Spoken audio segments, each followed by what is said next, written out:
you have a point in coming here, Tom? What was your point? His point was that I you trying to didn't have prove an argument something? with the Black Swan chocolate because it didn't have science, and my understanding of science was incorrect. And as I was trying to say, you thought the Black Swan was science? Yeah. Hey, guy, you thought the Black Swan was science? Did somebody tell you that, or you just assumed that? What I was going to say is when I brought up Black Swan, I kept saying not the photo, not the photo. What I was trying to talk about was that phenomenon The logical where consistency? I think in Europe, everybody. Excuse me. Carry on. What I was saying was there was that phenomenon. I think it was in Western Europe where all of the swans were white, and so they just thought swans were white, and then eventually they found out that wasn't true. Right, because I think somewhere else in the world there was a black swan or something to that effect, right? It's a fun historical fact. And it's Karl Popper. Yeah, we know the Karl Popper analogy. Yes, thank you. And so that was my example of why science is tentative, right? Now, that's not fucking science. You are so retarded. That's not science, you stupid moron. And to answer the fellow's Sorry, you stupid clown. To ask me why I came on the show. You are a clown. Stop talking. That is not science. Science is very tentative. After giving a logical consistency argument from Karl Popper, that's not science, you stupid idiot. So, imagine we had a case where someone was accused of murder. And so if O.J. Simpson... So no one gives a shit about O.J. Stop talking about O.J. Nobody cares. That happened. Nobody cares. Right? Are you being serious, man? Are you being serious? Nobody cares about this. Tom, you got that just pump the neighbor's cat look on your face yet, like I told you to have last night? Yes. Quantum Eraser said I would have a certain look on my face. Just pump the neighbor's cat look on your face. Did you reach that point yet? Sounds like you have. So my inquiry was how he knows. No, your inquiry is horse shit.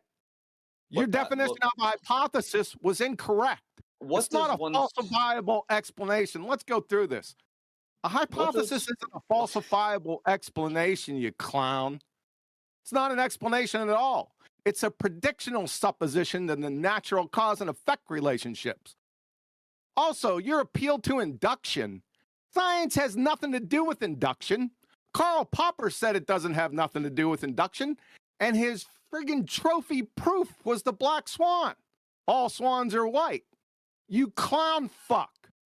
So, your little Google search science acumen's not gonna fly here, son. Pretender clown space monkey. What's a hypothesis? Yeah, you better run. What's a hypothesis? A falsifiable explanation for a set of phenomena. No, it's not. It's a predictional supposition in the natural cause and effect relationships. What are the two parts of a hypothesis? What is the look somebody has on their face when they pump the neighbor's cat? When we look at you right now.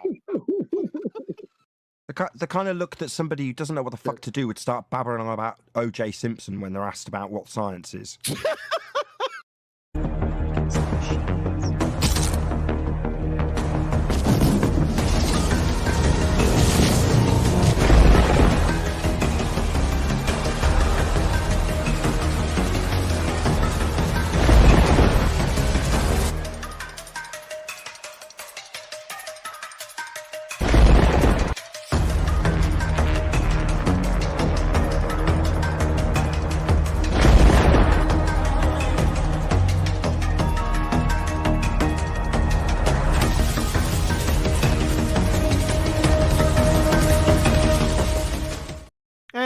We're off. As usual, if you'd like to support this channel, there are PayPal and Patreon links in the info box below. Let's head on over to Discord's beautiful Betty Van Velsen. Beautiful Betty Van Velsen. Betty, go.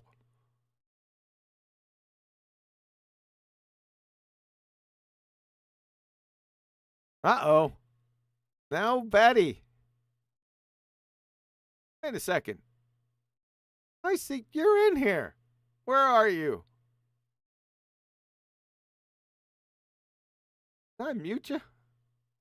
Oh, I muted myself. Sorry about that. Hey, Betty, what's going on? You muting yourself? Yeah, I think I muted myself in here before I started the show. I went in real fast at you, too. I did something like this, and we're off.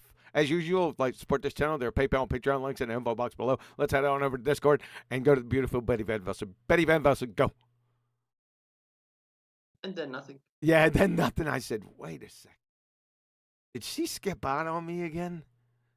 And then there's nothing from Discord. So, yeah, I went ahead and muted myself in Discord. It's Neil's fault. It's Neil's fault? Yeah. So, when things go wrong, it's Neil's fault? No, just in this particular case. Oh. And in the other case? Nah, just this one. I probably disrupted him like I'm doing now. But I'm in trouble. I got the wrong food for my wife. Oh. Are you a delivery boy? No, I picked up Chick-fil-A, and I thought I said spicy chicken sandwich deluxe. But it's not deluxe. Oh. That's going to be a bummer. Superchat. Superchat, super fluid, super trooper, super duper, super molid. Yeah. It's AI. Theo Megawordy. He said first. ... Never mind. ... Just a Mandela effect. Oh, brother. Not that again. His kid is in the background super chat. Yeah, I hear him. Thanks, Steve. There's nothing. Thanks, AI. Okay. Appreciate it. I hear him saying super chat back here. He was doing that. I know there's nothing I can do about it. Every time I unmute, he's all over it.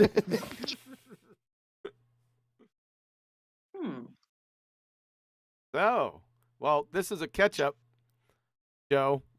This is catch-up for me and Betty. We haven't talked in, like, days and stuff, so we'll just catch up while y'all guys get seated and stuff. So what's going on, Betty? Speaking about ketchup, I need to fix my dinner also in a couple, so just so you know. So we're not gonna get to catch up live. I'm not, probably not, because there's a time difference, right? And you tend on going out your own way with your time zones and stuff, and doing the own timing. And that means that it's difficult to work around that. I understand that, folks, because of the time change, our friends in Europe haven't caught up yet, so it's been a struggle. And it seems delayed this year. It's usually like the next week you guys catch up, but no, it's at the end of the month this time, right?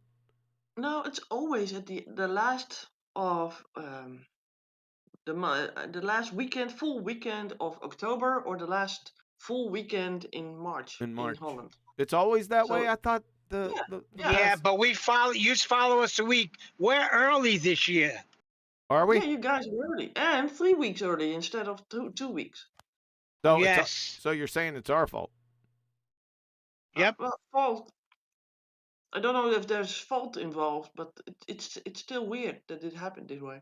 I heard some rumblings. Was it last year that they were going to end this daylight savings time nonsense? Was I just hearing? QE, I've been hearing this for 5 years, and it's never ended. 5 years. I heard it when I came home from prison in '97. That's longer than 5 years, Neil. You fella. And yeah, true, for sure.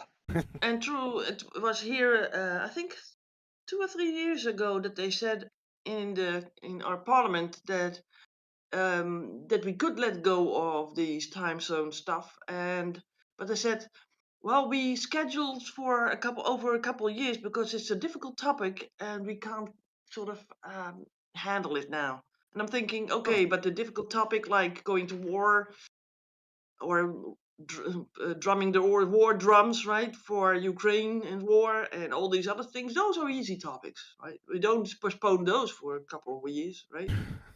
That's a good point, Betty. What? What? That's a good point. She's right. Yeah. I know she's right, but I liked her response. What? Yeah, I heard someone say something, so it was like, what? What? say something? Did you say something derogatory? What kind of what? It's good. Over here, they said it was because the kids would be going to school in the dark or something, or coming home in the dark. It's ridiculous. What? Yeah, it is. It's basically because they know that a lot of people die during those times, because mostly elderly people can't cope with that, with the whole time changes and stuff. Also, the cows sort of get off their like milking spree, sort of they get confused. So it's all about confusion and more or less, and then it is about anything else. Yeah, that would throw everything off, right? All the schedules. That would. Yeah, we can't have the cows being disgruntled. Yeah. So when the cows get milked an hour later or an hour earlier, that gets them off their track. I can understand that. I like routine. Routine things should go routinely. Yeah. You might be like thinking like a cow. Oh, we're not going down this road again. Yeah. Well, the thing is that when it's noon here, or supposedly it should be noon here, right? Noon means that the sun is the highest in the sky, right? That's basically it. But that won't be happening because we are sort of aligned with Germany to get on the same time zone because of trade and that sort of stuff, right? Makes it easier to trade.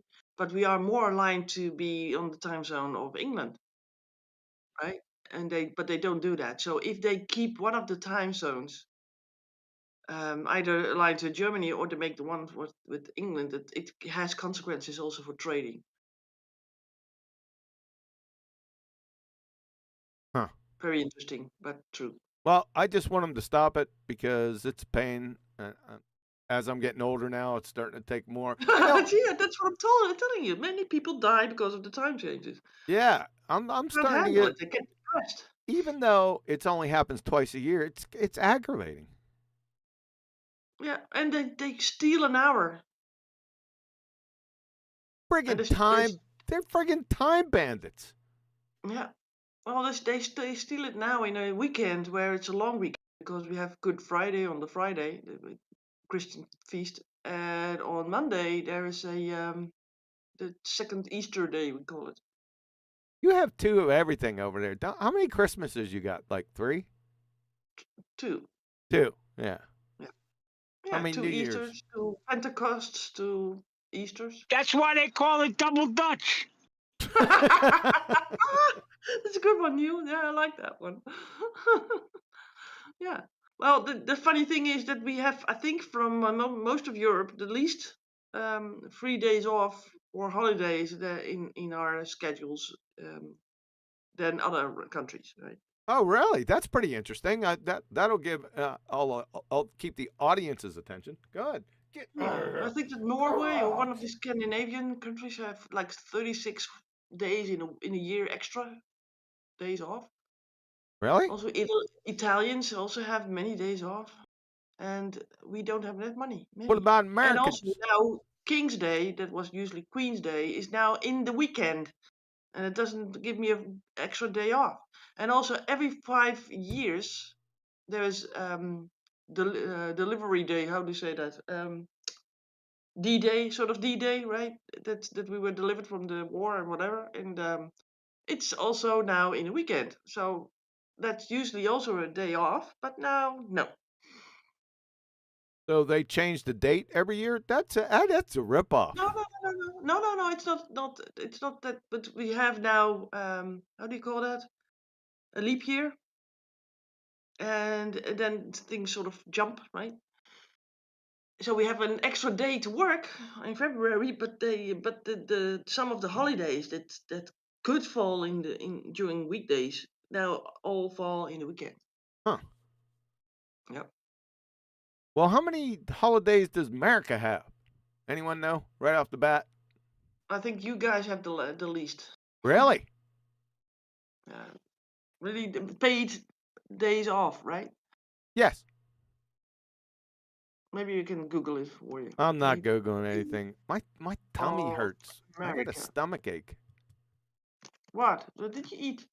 Now, I think it was a cup of coffee I had. It didn't agree with me at all. Damn. Yeah. Let me see, because it cuts out Stupid here. coffee. The average American worker gets 11 days of paid vacation per year. In the private sector, the average number of paid vacation days is, after 5 years of service, increases to 15 days. And after 10 years of service, it rises again to 17 days. No, we don't care about that. We're looking for national holidays and stuff and days off of work. Not paid days off, because that means that it's... Oh, you mean the holidays? Okay. Yeah, for everyone. I'm not my word. Yeah, I want to go through every company's policy on this, Betty. Start off alphabetically. In America, yeah, but is every holiday in America a free day? Usually. National holidays are usually paid holidays. Yes. Okay. Someone has 15 days. Evening. Oh, damn. Good, Mike. Evening. Evening. Oh, now that's you got federal holidays in the United States for 11 separate days. 11. Which is where your initial 11 paid days comes from because of the federal state mandated days, I think. On the list. But... What about England? How many does England have, roughly? Oh, that's a good question. I actually don't know. I would say less. I'd go gut reaction less because we have Christmas, New Year, then like May Day, and we used to have the Queen's birthday. I'm gonna go maybe the same. I don't know.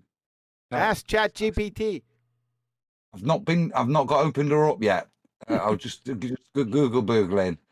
Google boogering. Public holidays in the UK.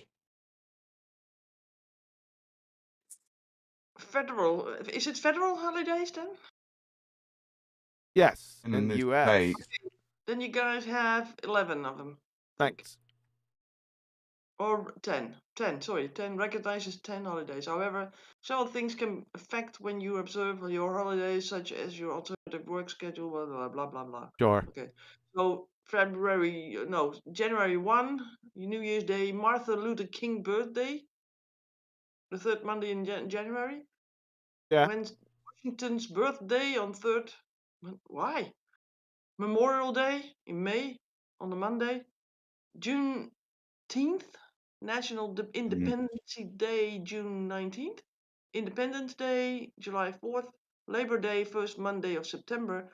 Columbus Day, whatever, the second Monday in October. Veterans Day, November 11th. Thanksgiving Day, 4th Thursday in November. And Christmas Day, December 25th. And the thing is that you guys have the first and the second and whatever Mondays. That means that it's always on a Monday. So with us, it's just the sometimes the day. 8 in the UK. England and Wales about 8. Scotland 9.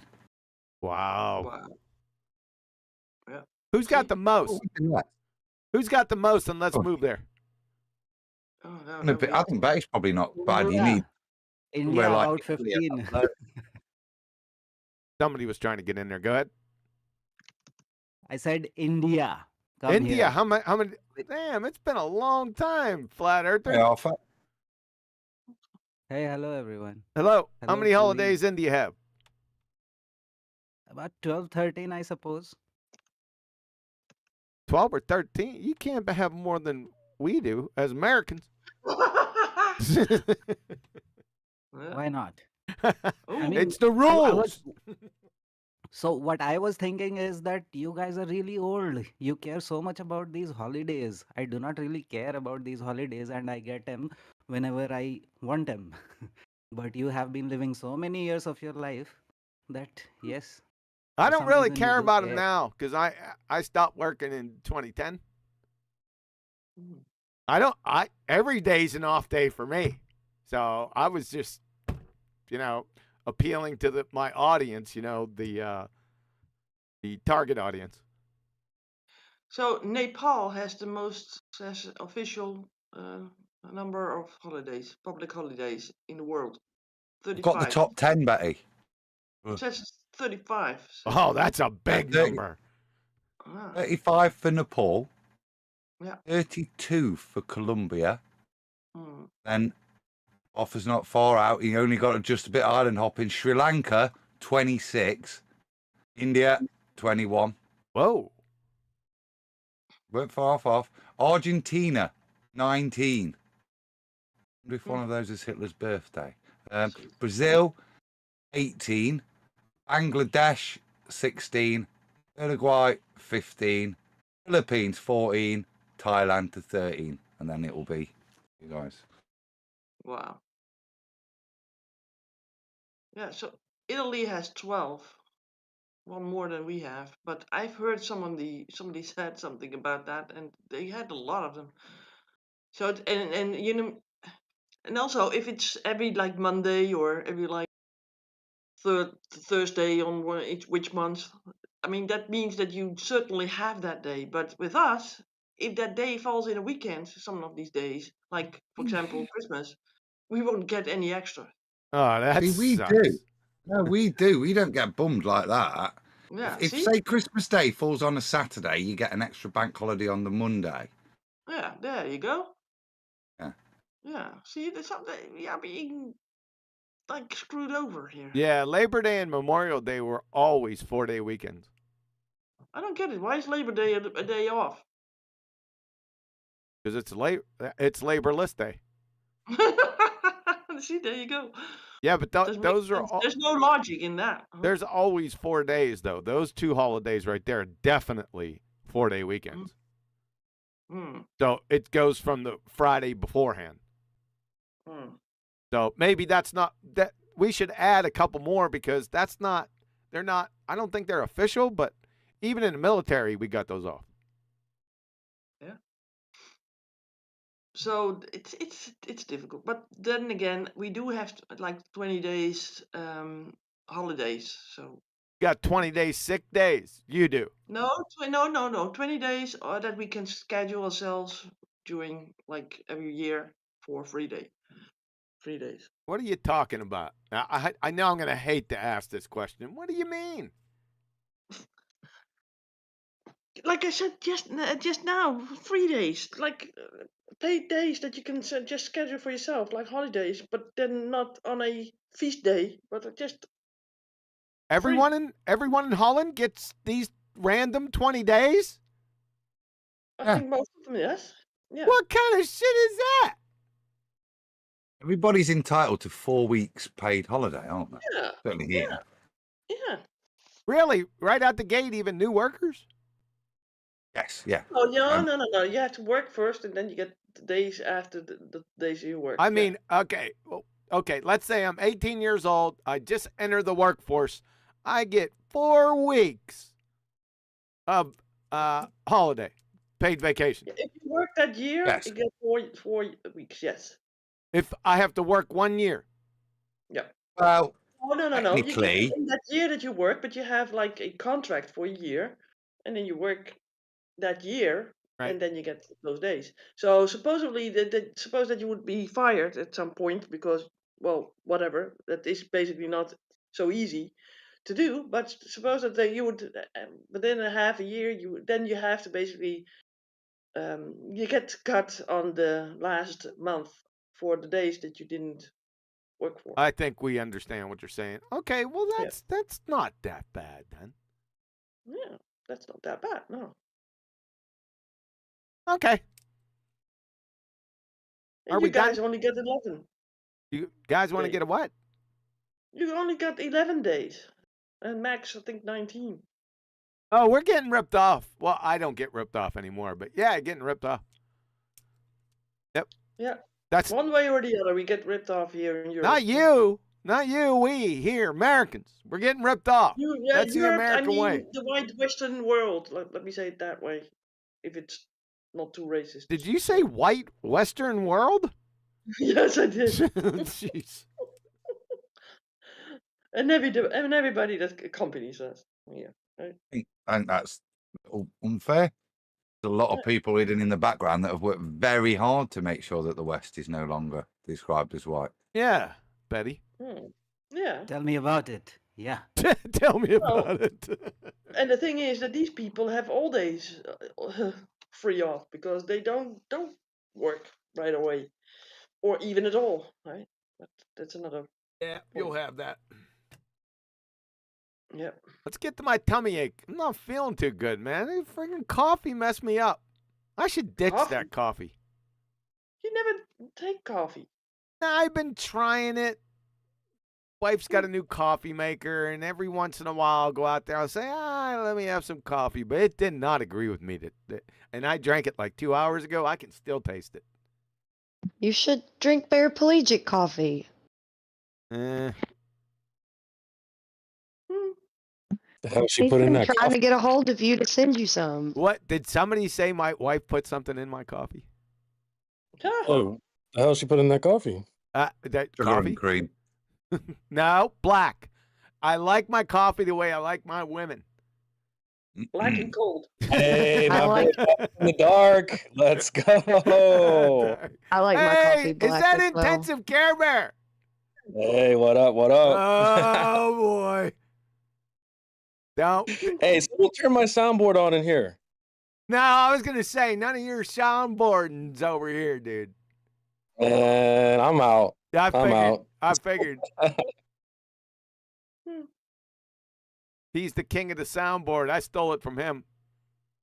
Huh. Put some respect on my name. Yep, you can blame him, guys. Yeah, that one's on me, boys. I gotta take accountability for this one. And then And thank girls. you so much. Thank you so much, Adam, right? Yeah? Shut up! Okay. What, did you have any other topics you want to bring up, Intensive Care Bear, since he's an honorary guest for today? Oh, man, let it rip. Let it rip. I'm here for it. We didn't really have anything except for Adam's favorite. We're going to be reviewing how not to debate flat Earth. Oh, good. Pretty catchy title. You could also say when not to debate flat Earth. Yeah, like not on vacation days. Upstream. No, not whenever you not feel like it. Whenever you have like drank the wrong coffee. Yeah, I'm sorely vexed. I'm irritable. Well, you should be like uppity up with the caffeine, right? Yeah. Yeah, just eat an orange. I didn't get that today's not an orange day. It's a pineapple kiwi day. Oh my god, that's We'll get to it. very prickly and hairy, right? Nah, my wife cuts them up. That's good, but still, the fruits themselves are hairy and prickly. Well, those two specifically, not an orange. No, but you don't eat those today. This is not an orange day. I had it yesterday. No, so that's what I'm saying. It's a prickly and hairy. Hold on, day. what's an orange? I heard of an orange. What the hell's an orange? Oh, shut up. If you think of it like an apple, You can also think it of royalty here in Holland. All right, we're off the rails. We're not off the rails. I could be in Alabama or Florida for 100 years, and I'll never say orange. Why not?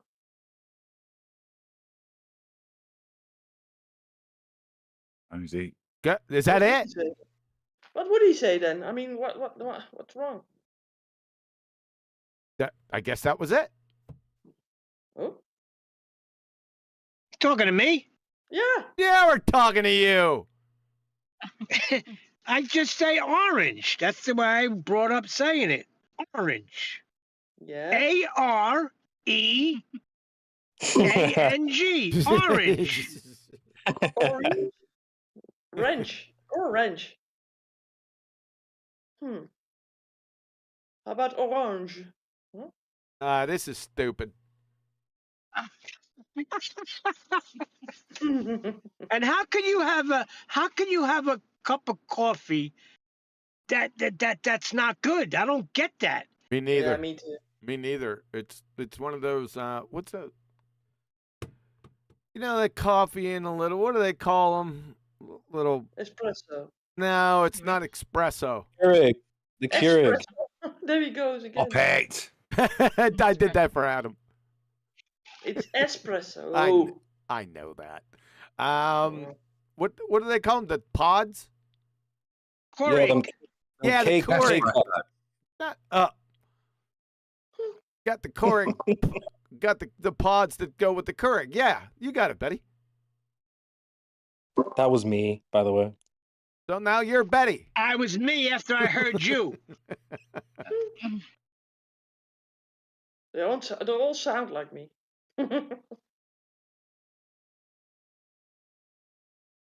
Maybe you should lay off the coffee and leave it to your wife, right? Because she can handle her coffee, but you can't.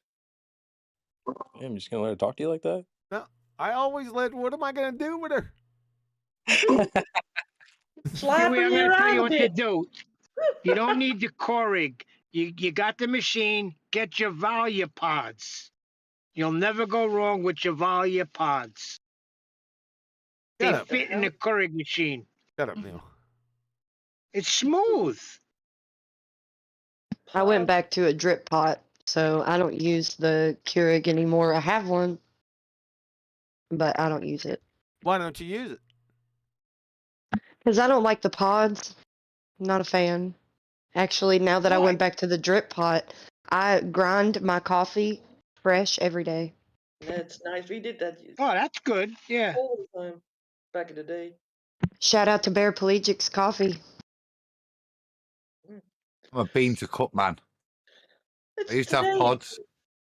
Sorry. And now I've got freshly ground, but it's much better freshly ground. I used to like the pods, but I've halved my coffee bill by not having pods.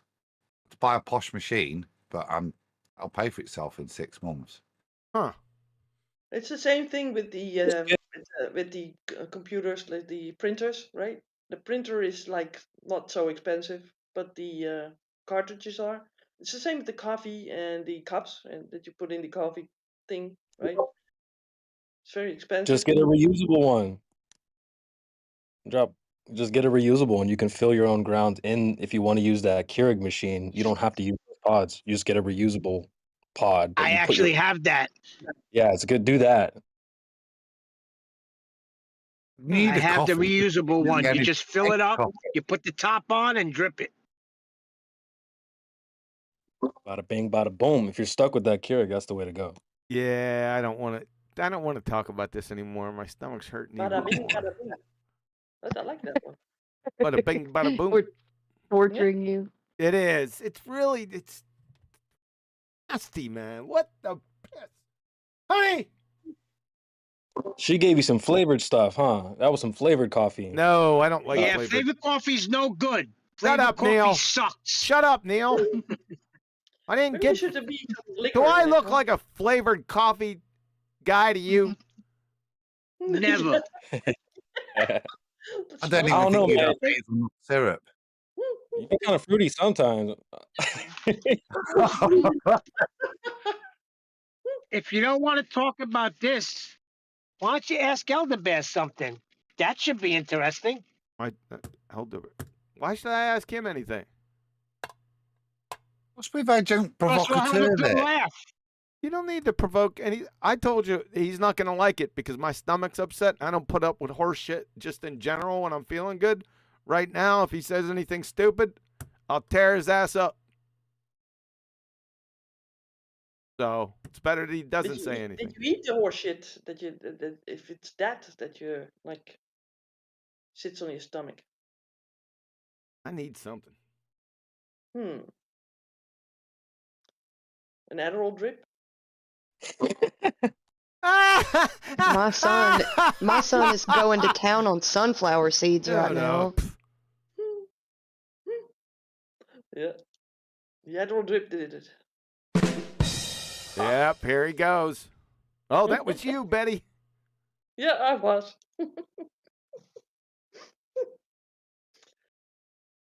Oh, so we didn't catch up. So we got to catch up. So Saturday, went to the shoot, shot my ass off. Now, it wasn't a personal best, but still really good. So I'm back. I'm back, baby. Unless you break something else. Shut up, Betty. Every time you say that and get all like proud and stuck up with your nose in the air, right? Something happened. I didn't say that I had I said it wasn't personal best. I just shot really well. You said that's because you're not restless anymore. He shot his ass off, right? So yeah. There you go. It's not. See, what's crazy thing about this? It's not like a linear progression. It's like ups and downs. Yeah. Well, that's interesting, right? Because that makes you at least go out there every day. Yeah, because sometimes I get into lazy mode, and whenever I do that, because you got to be an active participant. Whenever I think, like you said, my stuff doesn't stink, and I get lazy, and I think it's just going to be au naturel, that's when it goes down the tubes. So I know that now. So I got to be active. I got to be in it. Yeah, every day is a new challenge. Correct. I mean, I guess you're gonna see it later. You know, if that's just want to see what you might want to see a new mic. I just come to hot mic. All right, so we caught up with that. It was a gorgeous day. We shot. It was absolutely gorgeous, Betty. It's a beautiful day. Nice little breeze, right in the wood line. It was nice. Nice. Yeah, we shot for Birds tweeting, right? Say again. Birdies tweeting. Yeah, a bumblebee. This damn bumblebee. We were on like target 18. I was starting to kill it during the no, that was target 32. Sorry, we were on the other side. I was really feeling it right. 12s like every shot, and I get ready to pull back, and this bumblebee comes out of nowhere and buzzes the tower. Right at full draw. I'm at full draw, getting ready to shoot. Right by my freaking face. I said, dude.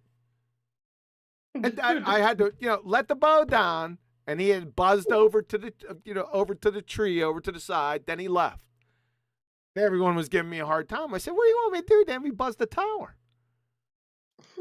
You should have told him bumblebee tuna. The buzz off is what I told him. Then I drew back. That son of a bitch came back. Can you believe it? He buzzed the tower again. I couldn't believe it. I was like, what the? Are you communist? Maybe your scent was like really attractive. That's what she said. You call a bumblebee a communist? Well, he has a striped suit on. And a furry coat, right? Yeah, and a furry coat. Oh, and we had the president of the Bow Shooting Association shooting with us. And he's a good guy. We always mess with. We have a really good time. But the next target after the bumblebee, I guess the bumblebee got in my head, and I went ahead and ranged the next target. It was 10 yards further than the previous target. But guess what I didn't do? I have no idea. Change the range on my sight. Every target you have to. Man. Yeah, I'm usually all over this, but for whatever cases, I didn't change it. So I'm on for 29 yards, and this target's 39 yards. So, and I'm on this target, and I'm like, oh baby, I'm gonna drain this one. Boof, let it off. And I could see it through my scope. I could see the arrow going. I'm there. Oh, this is sweet. And the bottom dropped out. I'm there. What the? What the hell was that? I'm there, son of a. The windage was perfect. It was just below it, right? And I looked down at the scope, 29 yards. I said, stop. I said, don't you even try to go down and get those arrows, because I was shooting last. I said, you just stop right there. I said, look at my sight. I forgot to change it. This is my one mulligan.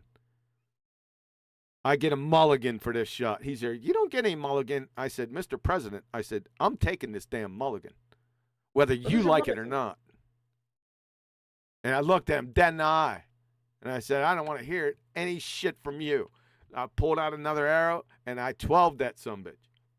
Dead nuts. That's what I'm talking about, boy. What is a mulligan again? Mulligan is when you kind of screw up some of it could be an act of God Gentleman's or favor. What? gentleman's favour, isn't it? Yeah, it's like it's often offered. Yeah, you get another Thank you, chance. Adam. See, Adam sort of knows how to sort of translate that for me. That didn't mean shit. Gentleman's favor didn't mean shit. It means you get another chance. Yeah, I know It's that. a do-over. I got that immediately from what he. Not from when gentleman's favor doesn't have anything to do with another do-over or another chance or a do-over. Yes. No, it doesn't. Do-over. Shut up, Neil. It rings true. For me, it rings. Immediately, I got it. What he said. It doesn't ring anything. What does gentleman's favor have to Can do you with? speak any higher in a higher tone? My stomach hurts. I'm getting pissed. Well, you're starting to have a higher tone with the gases within, huh? Are you snorting helium? That's random too, just like gentleman's favor. You can't just sort of get it why I got it, right? No. By him saying that. There's nothing to get. There is something to get. It's like two words and I got it. How does gentleman's favor explain yourself? What is define it? Define it. A gentleman's favor. I understand what a gentleman is, right? And well, he favors in the sense of I'll let you go and not again. Let you go again, right? I just immediately got that. That doesn't make any damn sense. Yeah. Well, it may be something intuitive. It's so vague. It can't be intuitive. It's too vague. Oh yeah, but that's opaque is intuitive. Because opaque is not intuitive. Yes, it is. Yes, it is. Yeah. No, it ain't. Yes, it is. All right, I think. Let's do that another round. Yeah, right. Exactly. Yeah, so that was the story. So that was Saturday. We're good to go. I just want to let you know. For what? We're all caught up. So, in the sense of you're going to do a Ballbusters? Ballbuster Saturday? I don't know what I'm going to... I was thinking Big Bang. That's what I was thinking. That's tentative. We haven't done it in a while. That's tentative. That's what I'm thinking. All right, but you are doing a Ballbusters then? We are doing a Ballbuster Saturday, yes. All right. So Adam? I don't have to make a special, thumbnail because you don't know. Hold on, Mr. Evening. He's going to come up with some excuse. Watch this, Betty. Go ahead, Adam. No. It's been really good because I've got a lot of family birthdays out of the way as you keep cancelling for bow sessions. And it's Easter the following week, isn't it? So next week's good. Okay, cool. So we're good to go, Betty. Next week is Easter weekend. No, it's not a week after that. Yeah, the week after that. So yeah, that's good. Okay, yeah, got you. All right. Oh, yeah. All right, we're gonna get into this. Let's get into this. No one. I think we're all caught up, Betty, and I think we satisfied everyone else. Yeah, there's one other issue that I want to know something. Okay, go ahead. On air, right? What? Go ahead. Family business. Oh, is it family? Yeah, we don't air that. Exactly. There you go. I've got one as well. See, that one word could be enough. Who's got one as well? Me, Bev. Bev. Why the hell are you on my show? Well, let him talk. Yeah, you were talking about geometry last week, not science, geometry. But then you were talking about elevation triangle. It's an elevation angle. Shut the fuck up. You already pissed me off. An elevation triangle. Idiot. Can't we just let him go? No, I told you I'm not putting up with that shit today. He's too stupid. Yeah. I'm putting up with that shit either. Kick him out. Yeah, he's not. He's not on my moron. show. He's not. Yeah, I don't do retard. Sorry. No, not today. Not happening. It was explained over and over and over. I'm tired of it. Yep. So wait a minute. You have geometry that is scientific and non-scientific geometry. We don't even want to go there, Betty. It's too stupid to even talk about. Is that something? Is that a thing? Aware of. I think we were attempted to be strawmanned, and within the first sentence, the apparentness of the strawman elevation. Are you saying? Became apparent. Go on, Foxy. I was gonna say, are you saying that he's obtuse? Very good. Is there a super chat, Booger? I had Booger. No, he's not. No, there's not a super chat. He just says it every time I unmute. In shouted, you're gonna have to get your wallet out. You're gonna have to cover Booger's super chat now. I think really. Yeah, that's true. Yeah. Every time he says super chat, you need the super chat. I told him that when there's a box, that's when there's a super chat, but he's not paying attention, I guess. He just pays attention if I unmute. Yeah. How old is he again? He's 5 and he's over here munching on some sunflower seeds with the shell, so he's got a cup that he spits the shell in. Oh, He's so funny. Wow. I wouldn't even start the work. I mean, wow. All right, let's see what we got, ladies and gentlemen. We're gonna get into He just read Creation Bear's message, the oh my. He's reading it off. Wow. Good at reading. So, Next time we can have him read the super chat. So, before I was really interrupted twice. You sound like you need to go to the bathroom, to be honest. Shut up. All right, let me find this. We'll get to Adam's favorite. Yeah, there it is. Review video. That's not it. Where in the hell did it go? Oh, there it is. I mean, if you've lost it, you've lost it. It's fine. Stop it, Betty. Shut up! All right, we got that. We got that. Am I sharing? Yep. Yeah, you're on top again. You gonna go get something to eat, Betty? Yeah. Already back later. All right, let me kick this up. Now remember, folks, why does it always... Will you miss me? Oh, yeah, I'm missing you already. Oh, that's good. I miss you too, Betty. Oh, thanks. Gag me with a spoon. All right. Later, guys. Not later. Get your butt back here. Later. What do you mean later? What you getting to eat? I need to cook something. I need to bake it. Meat, You need whatever. to bake. You need to bake it. You didn't pre-prepare. It is parsley, but other things I bake. Yeah. You're just eating parsley. What the hell? No. Partly. Sorry. Oh, I thought you said parsley. Yeah, I did say that, but it was wrong. I'm sorry. When you said parsley, I thought, oh yeah, that's another word. Okay. What do you have for dinner? Parsley. All right. It's sort of a string beans with potatoes and some chicken that I have to fry a little. So Chicken. You mother clucker, you. yeah, nice chicken. Yeah. All right. Mhm. All right. Go ahead. Yeah. Go. How long you gonna take? Well, not even half an hour. Maybe like 10 minutes. I hope. All right. Go ahead. You're dismissed. All right. All right, Adam, you're in charge. Oh. All right. So in charge to waffle. Oh no, you're back. Right. Okay. You're in charge of the show. Oh no. What does that even mean? It's master. You're the MC, master of ceremonies. You don't have to do much. Just sit back there and shut up. Do that.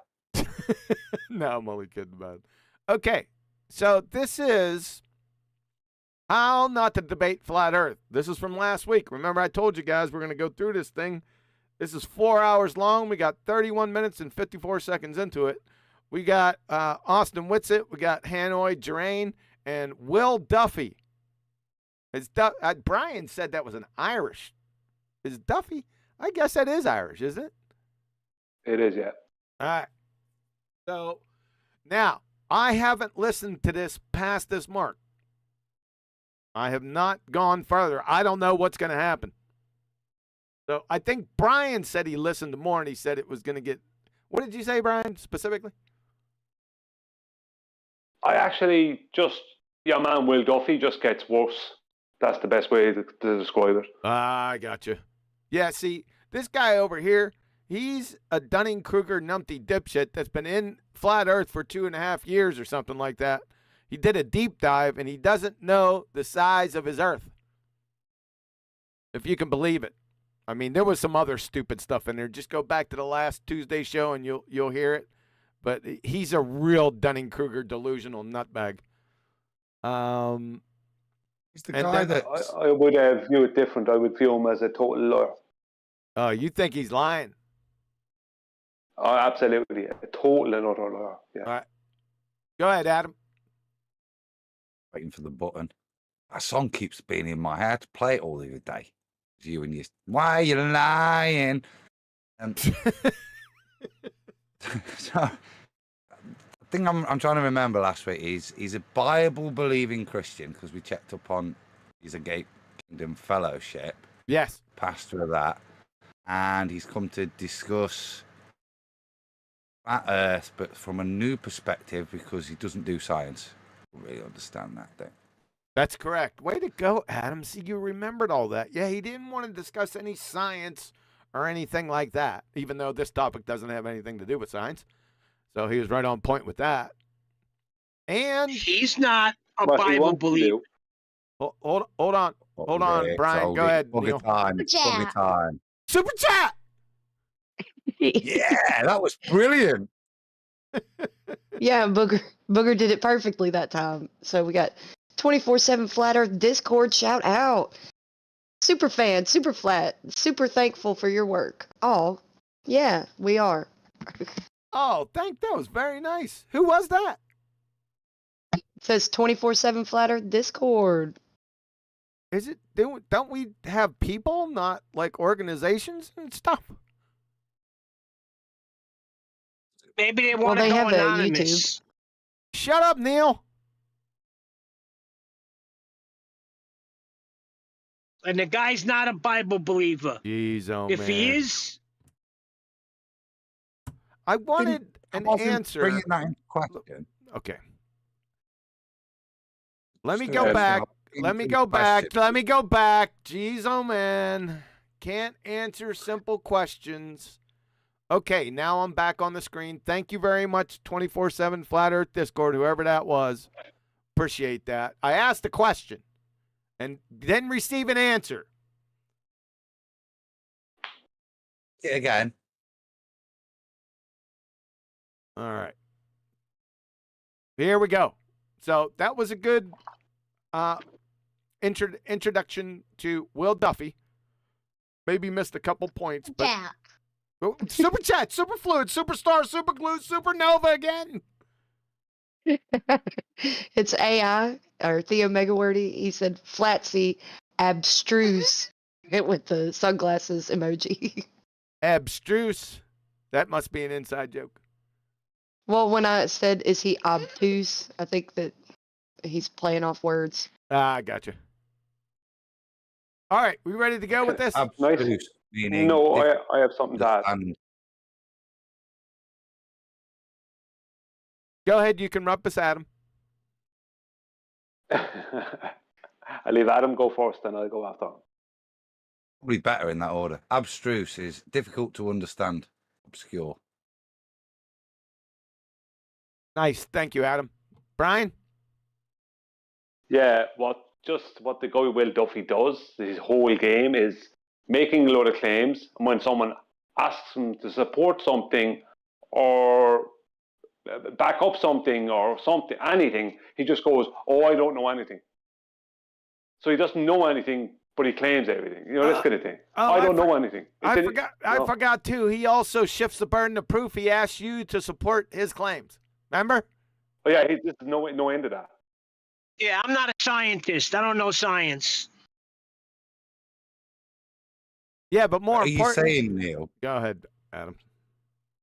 or Brian, that he's abstruse and that he's difficult to understand and obscure, or I would suggest he's probably more deceptive than that.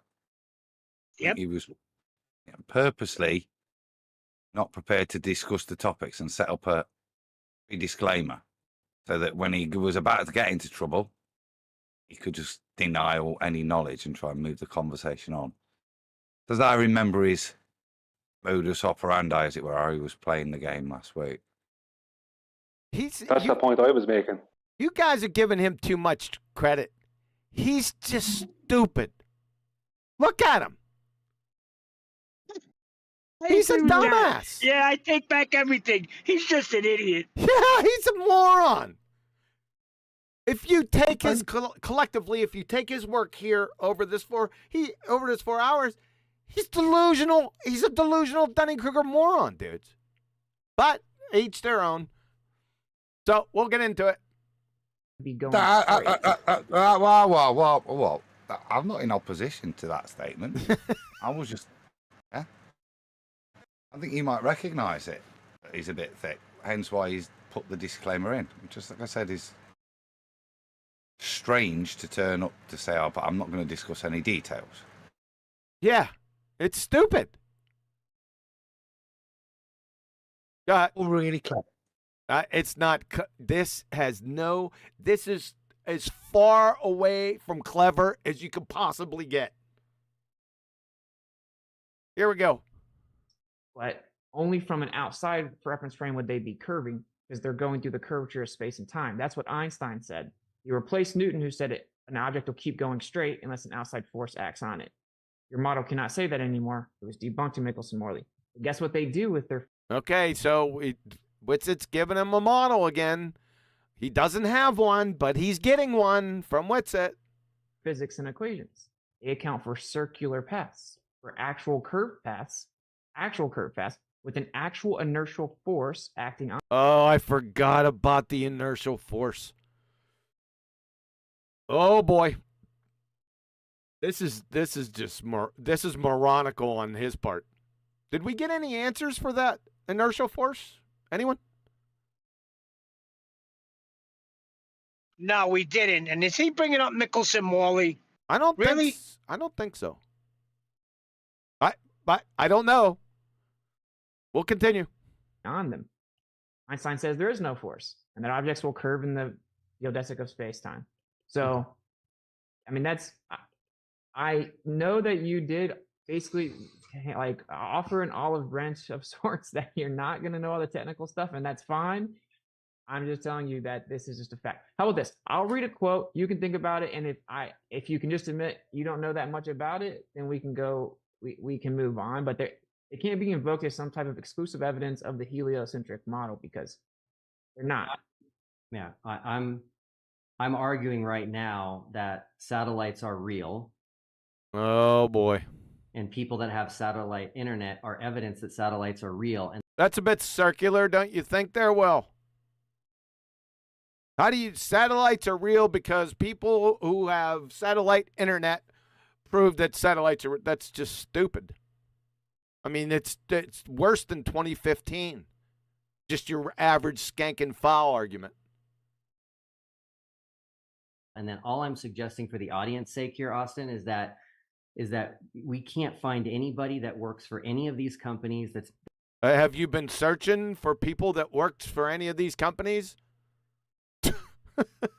that's involved in the development of the equipment. What equipment?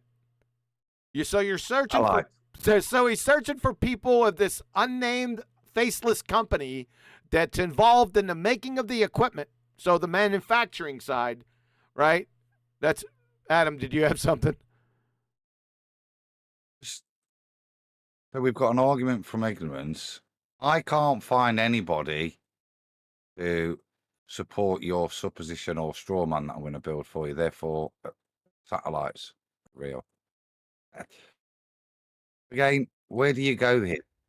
For me, the only place to go is not engineering, technology, conspiracy, which is where he wants to go. It's just go straight to satellites. Where are these satellites that you're claiming? You've just got to go to where he's claiming them, surely. Not anything else. If you do, where are you going? Are you going to argue that what are you going to argue with him on that topic if you're going to go into unknown companies and his inability to find anybody? It's very odd. No, satellites, Air Force Sphere. Now listen to what he's saying, Neil. Don't color commentary over the vague topic. Listen to what he's saying. Will hasn't found anyone working at this nameless, faceless company that builds satellites. Okay? Focus now. Here we go. Here's some more. It's going to be really stupid. That believes what you are saying. So he hasn't found anyone in there that believes what's it saying. This is just it's knuckle dragging stupid.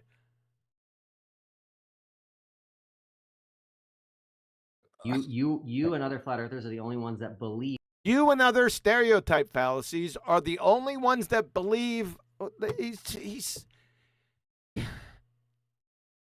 somebody put a spell on him. Like a dumbass cracker spell. These arguments are no better than what a clumsy child could offer. That the satellites are going into an ether under a dome. You won't be able to find anyone that believes that they all believe it's going into space and it's orbiting the Earth. Okay, so basically you implied a straw man as if I'm saying the satellites don't exist again.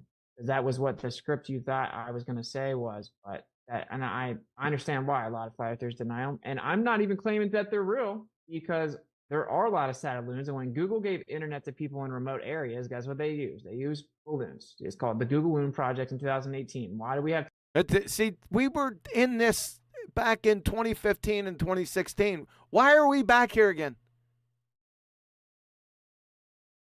Unbelievable. Tens of thousands of satellites, and Google is not using them to give people internet. They're using balloons. And why does the military not let most average people know that there are tons of really high-tech balloons? They're putting. Well, everyone knows as of last year when the Chinese one was flying over South Kakalaki and we shot it down. Everyone knows this.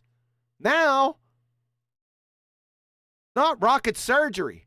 Putting thousands up all the time, catching them, replacing them. What? I don't care, because if there really are satellites, I think I've seen Starlink. I've seen the ISS. I looked into getting Starlink satellite when I was in an RV. Hey, I have no problem with it because it doesn't.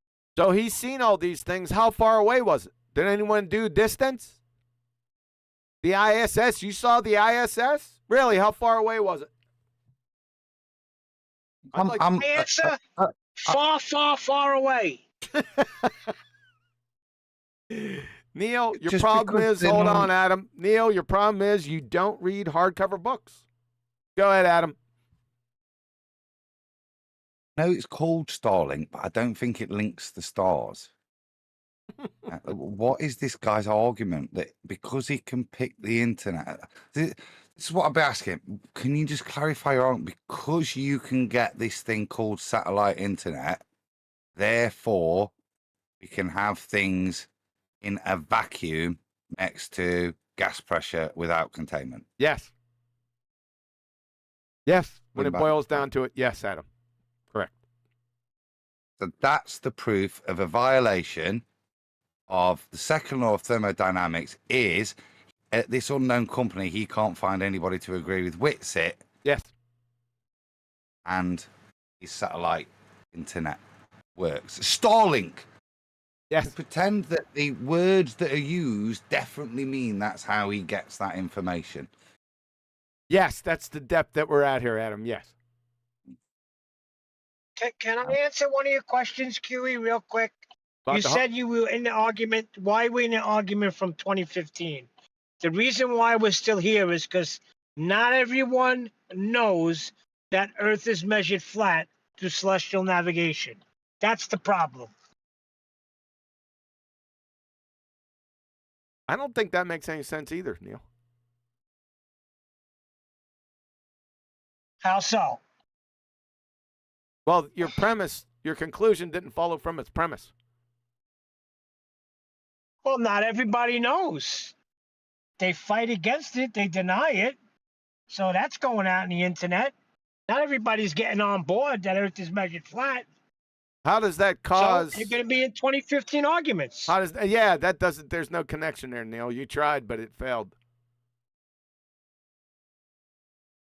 There's a gap. You're going from A to G. You're leaving out the C, D, and E. Okay. What's the C, D, and E? That's my question to you. That's okay. Let's continue. Doesn't matter. And then you said an appeal to consensus. Everyone believes something. I don't care what everyone believes, bro. A lot of people used to think slavery was cool, man. I don't care what everyone believes. That's a fallacy. So I'm going to read the quote, bro, okay? This is from a PhD. It's about the specific subjects, not appealing to this guy's authority. Not saying this is true because this guy said it.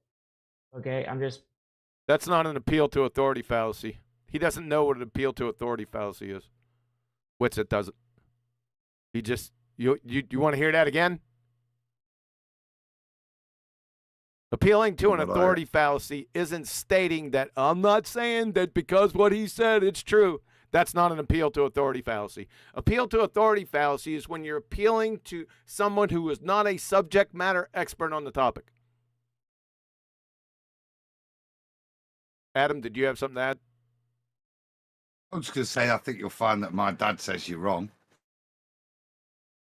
Your dad says I'm wrong or he's wrong? Who's wrong? Well, that'd be the equivalent, wouldn't it? I got it, Adam. With regards to fallacy. He's not an expert in it. I'm still looking for C, D, and E. Hold on. He interrupted Tourette's, boy. What's going off? I'm in charge. You came in low, Adam. I didn't hear you. I'm sorry. Sorry, dude. To be fair, I was leaning back, Neil. So listen. As the MC, you got to be up on that mic. I'm there. I'm there. All right. Eat it.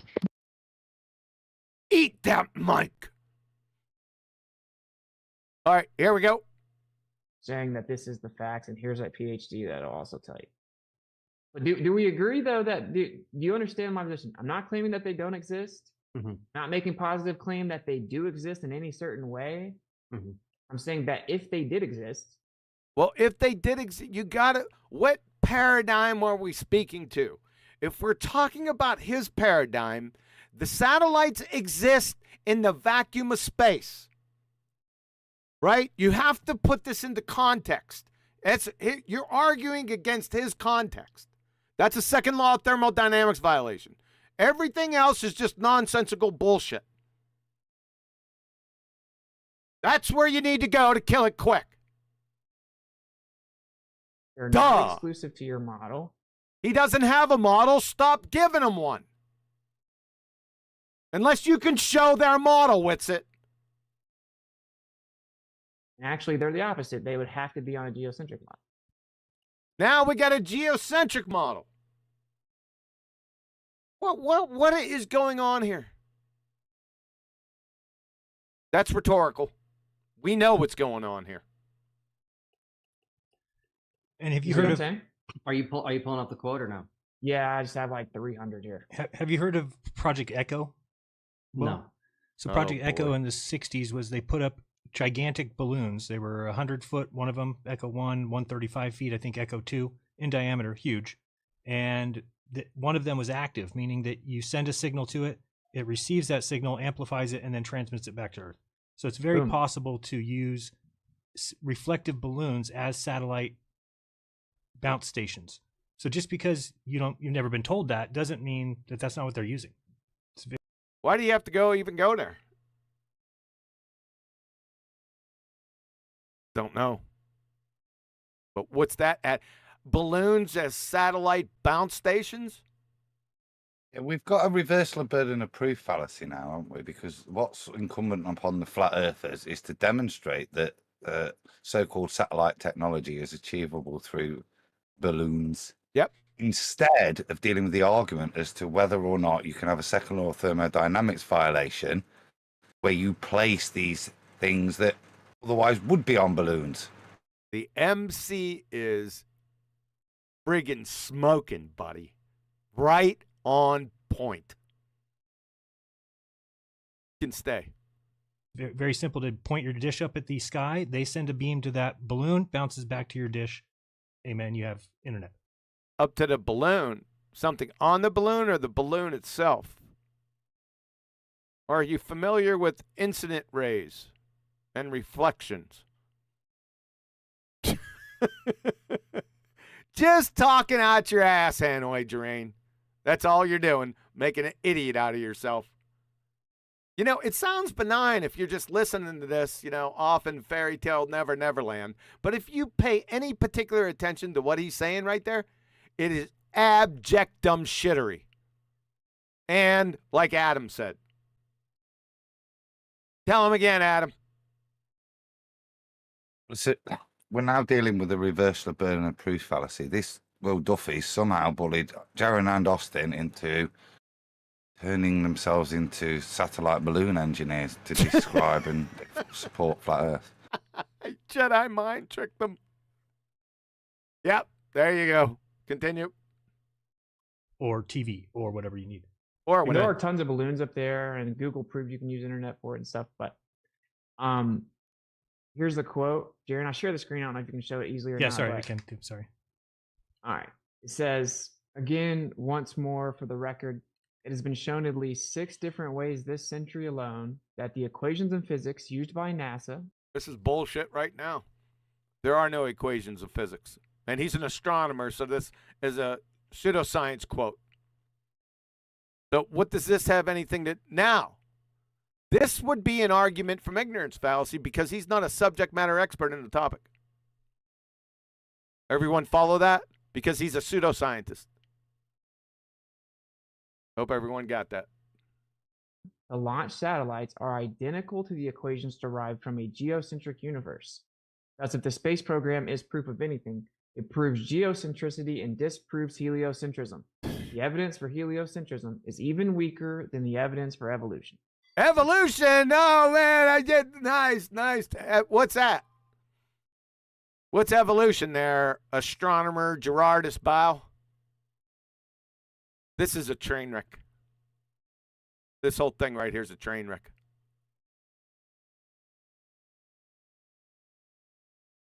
Anything on this? Nothing? No, let it play. The PhD astronomer Gerardus Bow. And I gave you the specifics. It counts for real inertial forces, centripetal, centripetal, and actually there's a there's a net centripetal, radially Real inward inertial accelerative forces force. again. Yeah, where's he getting those from?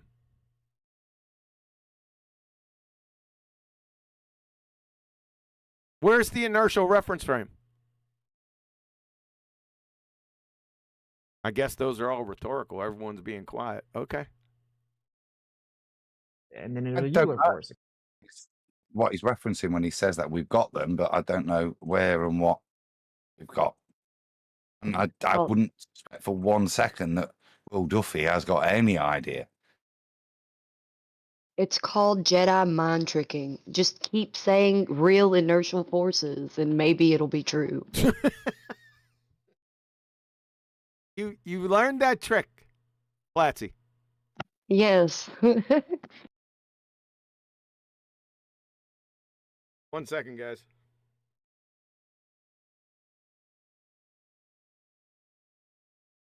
Go for an orange. No. No. Oh, we got another one. We got another one for 24/7. There's. That's right. Yeah. Sonny, it is I. Thanks. Just listening in. Are you policing us?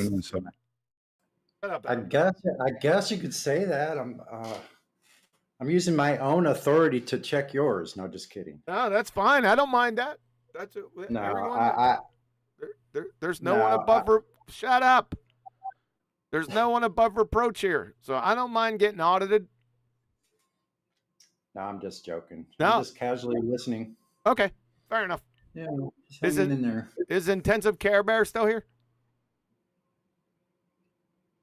I see him. Yeah, I'm still here. All right, here we go. This accounts for real inertial forces. It accounts for a change in velocity relative to the center of the ECI, which is the Earth-centered inertial frame, which has the seasons happening like every 24 hours. The Earth-centered inertial frame.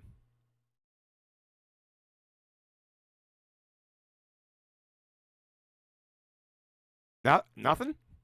Okay. Because they had Say again? I assume this is another model. I don't know what that. I assume it's another model he's giving them, where we've got a geocentric version of planets in space. I thought we were talking about satellites. We were talking about ECIs now. I think Whitsitt's rebuttal is to say that's fine. Your own scientists postulate that geocentrism is more likely. Oh, that's where we're at. Okay, I thought we were talking about. I think that's what's. Yeah, as a an opening gambit just to disrupt his model he's already given him of heliocentrism. All right, we'll continue. Had to change it because your model didn't work. It counts for his model again. Keeps giving him his model, reinforcing that. Preferred direction of light. That light is variant, c plus v, relative to say how fast the clocks move for synchronization. And I go more and more into detail, but this is a. You'd be train wrecking yourself. You said the speed of light. Light doesn't have a speed or direction. You said that many times before. That is the detail. What's missing there is the point of making those statements. Yeah. That is some of the detail, but there's no point made. I'm a bit. It's done it a couple of times now, and it might work in other rooms where the guys are saying they want a scientific debate, but you can't babble like that, William. He's bouncing off him, like he's immune to science. Boom. He's trying to find somebody in a company he doesn't know. That's the evidence quality he's after. Yeah, we don't lose track of that. We're trying to find somebody in manufacturing a company that he doesn't know. That's what we're trying to find. That's the subject we were on. Now we're off in Neverland. Who knows? Facts. The fact is, this is the Stillman for your model. Look, I do this sometimes. Okay. Back to his model again. So Will has a model. Putting his glasses on. What does this mean? Yeah, sure. We use the geocentric physics and equations, but actually, is he acting like a baller or something? Is this like Yes. is he in character? Yes, those glasses are what he puts on to be a baller. Nuh-uh. All right, here we go. It's just easier. It's a simpler physics, simple equation. So we use a geocentric Earth model because we're on the Earth. Why wouldn't we? We're on the Earth. So we just use it as if the Earth is stationary. We use it as if there are real forces, but they're actually. No, he's not. That's not a baller. I'm lost now. Me too. Flatsy, is that his version of Baldwin? Or not? Yeah, he usually will put those glasses on just to act like he's the Glober in the room. This is getting creepy. Actually, just pseudo. It wasn't the coffee QA. Say again? It wasn't the coffee, mate. It was listening to this shit. No, I didn't start listening to this first. You got an order of events. I didn't listen to this. I listened to this after. It was the coffee. This is taking his mind off it. It's taking my mind off it. He's not moaned about his tummy once. It's just about these numbers. It is taking my mind off it a little bit. Here we go. I think they're going in a circle because it's easier math. We use Newton even though he was debunked, and we use the Earth-centered, Earth-fixed system even though. Yeah, so at least he got that right. So Newton was debunked. What specifically was Newton debunked with? That would be helpful. The Earth is actually not centered nor fixed and is tilted, wobbling, spinning, and revolving, flying through space. But it works anyway. But they're wrong because they cannot work anyway. They're fundamentally contradictory physics, and that would violate the law of non-contradiction, which is the first law of logic. So, are you familiar with the advertised orbit of the ISS? Right off to another topic. Now, it is considered, would the ISS be considered a satellite in their view? I suppose. But this is a completely different topic now. Now we're not searching for these nameless, faceless people from these companies, I suppose. Now we moved on. Yes? Does that connect to CD&E? Because how would they be orbiting if they recognize that Earth is flat? Oh boy. Yeah. And were you aware that people will use that to figure out when the ISS will be above them? When the ISS will be above them, we don't really care. We want to know where it is. How far away is it? What is its elevation? That would be another flat Earth proof, but that's what we'd be concerned with. The advertised orbit, as in like what they publish and where it can be. Yeah, Of course. The published, you have to agree with the published orbit because it's around a globe. No. We have to agree with the published orbit? Not if the Earth is flat, you wouldn't. He said a because. Can we hit a J just to hear what the because is? Okay. And what they publish and where it can be. Yeah, Of course. The published, you have to agree with the published orbit because it's around a globe. Because it's around the globe, Adam, is what he said. Stop it. Well, there you go. Well, there you go. No begging the question fallacy there. Just don't even, was it that? I mean, I was about to say that, but I'm just, you have to agree with the orbit data because it's going around the globe, Adam. That is the definition of the orbit. So you have to agree that it's orbit data because it's orbit data. Yes. We can leave that one, please. Oh, no, I'm not finished because that. How's he going to get that orbit data? How's he going to transcribe it? How's he going to describe it? He's going to describe it as flat Earth elevation angles. Yes. No.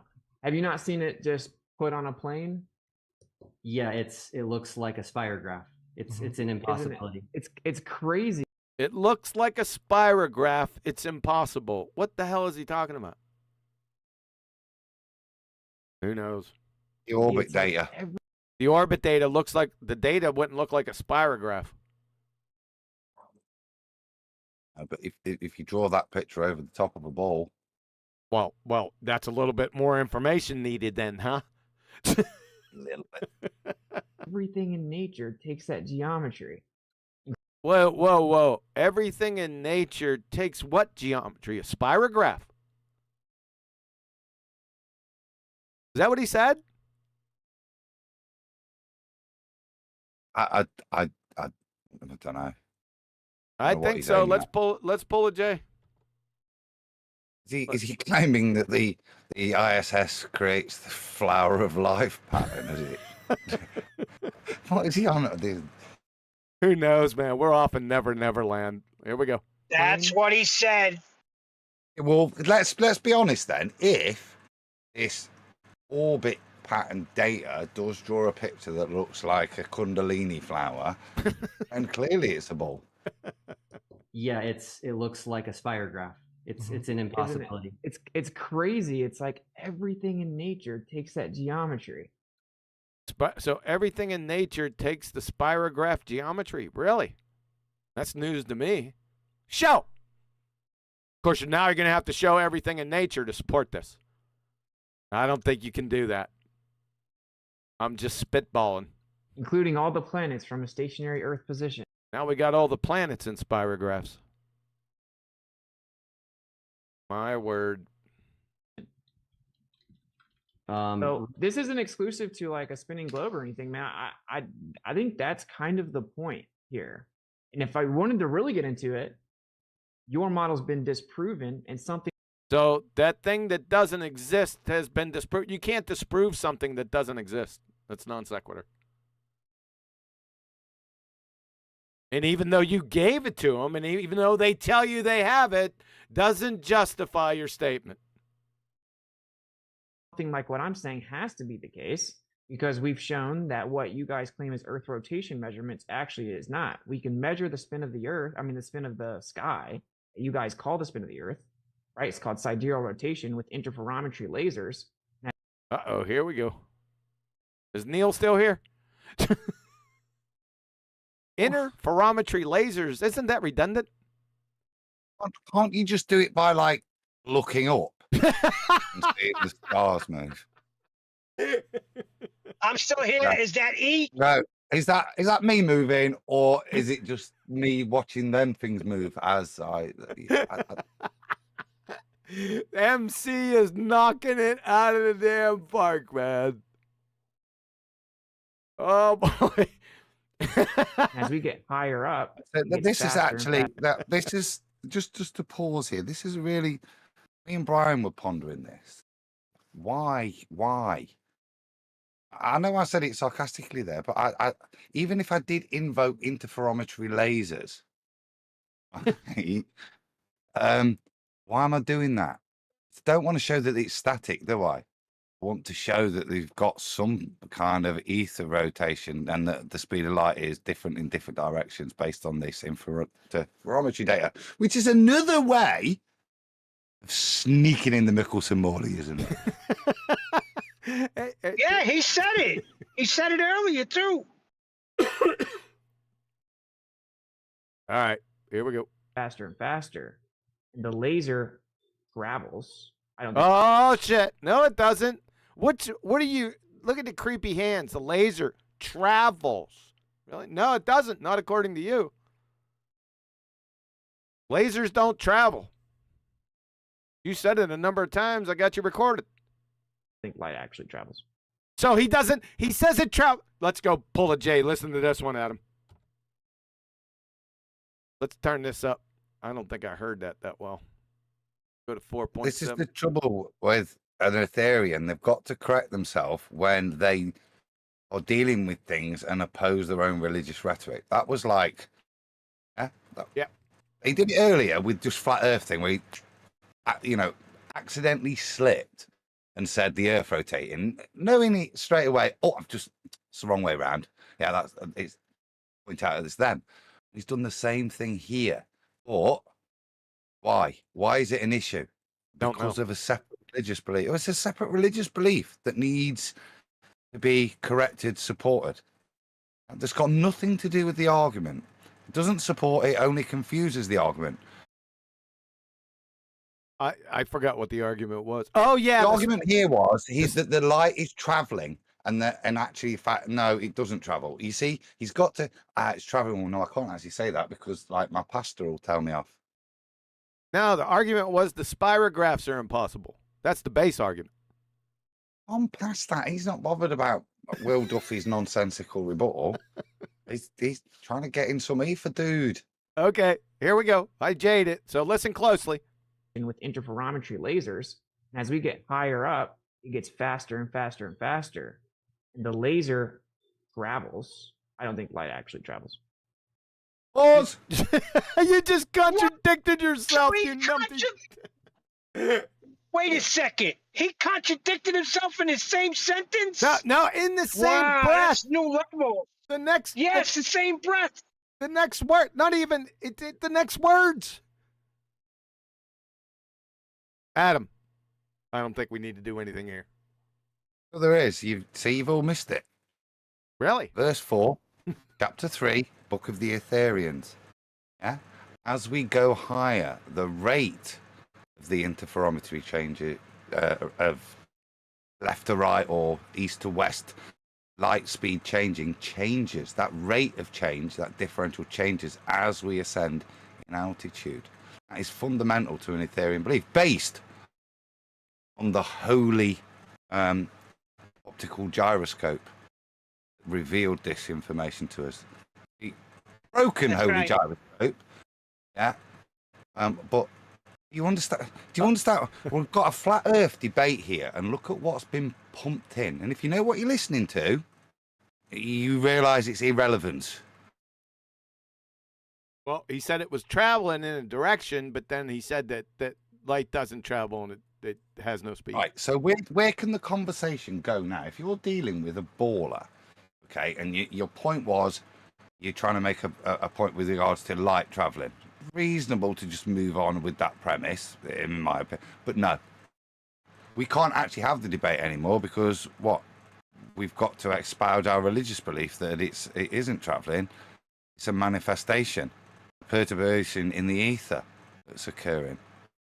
The light is already there. It's just becoming manifest, not traveling. Through excitation. Exactly. Oakley. Here we go. Faster in east to west, the same direction the sky moves, and it changes with the seasons and solar motion. So we've shown that there is a drift in the sky that you can detect and actually even affects pendulums that you also claim is Earth spin. And so that makes perfect sense, right? The evidence has shown there is no rebuttal from your side. You guys have to. Did you hear that? Plain. I have to admit, Adam, I didn't hear that. Go ahead. Hit a J and listen to what makes a pendulum not stick to its path. All right. That you can detect and actually even affects pendulums that you also claim is Earth spin. And so that makes perfect sense, right? The evidence has shown there is no rebuttal from your side. You guys. I still didn't catch that. I think what's being attributed there is this ether drift that will also be the causation for the non-linear motion of a pendulum, its variance. Yep. You getting a call, Adam? I think it's a T call. Give me 2 seconds. Yeah, go ahead. So he's saying that the pendulum is drifting. Okay, that's great, Whitsit. Great.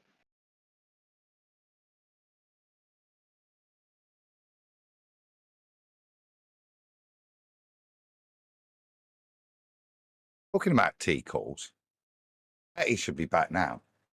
Should be back. Betty, are you out there? Betty. Hey, more than no, she's on. Oh, she's on like mute. Ear mute. Effort. That's the word. Yeah, so you got to be careful with that. Yeah. Ear mute. Yeah. All right, here we go. You guys have to claim that it's not real. Literally, that's what Einstein said. It must be an error. He said, if it's not instrumental error, my whole theory is wrong. But I'm going to try to explain it real. Whose theory? Einstein's theory. Which one? Special or general relativity? And neither were scientific theories. This is. I don't know what's going off. This is like an ADHD convention.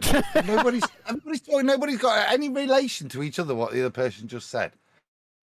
Yep. Yeah. I don't even know what what's the point? Like you said before, there isn't. Last thing Will said was spiragraphs. Yep. And now I don't know. Yeah, me neither. Let's continue. Real simple, we can move on or whatever. But so as you get higher, it gets stronger. And Michelson, Morley, Michelson, Gell, Pearson, Dayton, Miller replicated. Shout out to Neil. Many times, even in the 21st century, with incredible. Notice he didn't say experiments with that. It's pretty funny. Radio millimeter wave precision. So I think about if you go higher, this drift keeps getting stronger. Well, also the air keeps getting thinner. So you're going to have less impedance. So what does this have to do with his spirographs? Hold up. Why? Hold up. No. That as a emissary, I'm a little confused there. Okay. Because he's saying, therefore, that air density creates impedance of ether rotation there. Really?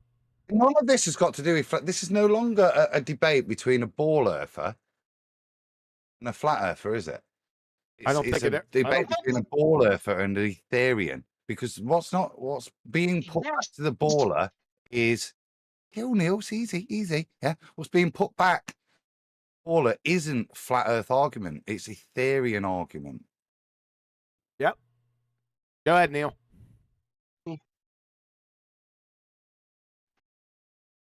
This is what drives me crazy. He is not even arguing flat Earth anymore. He's arguing ether. Not even arguing it. He's selling it to this guy. Isn't that what Adam just said? Yeah, but I was trying to say it first. You said it more angrily. All right, here we go. Right, of the drift, because there's less physical material medium there to impede it, right? And we've proven it affects the matter by messing with the pendulum at the bottom, at the surface where it's the thickest.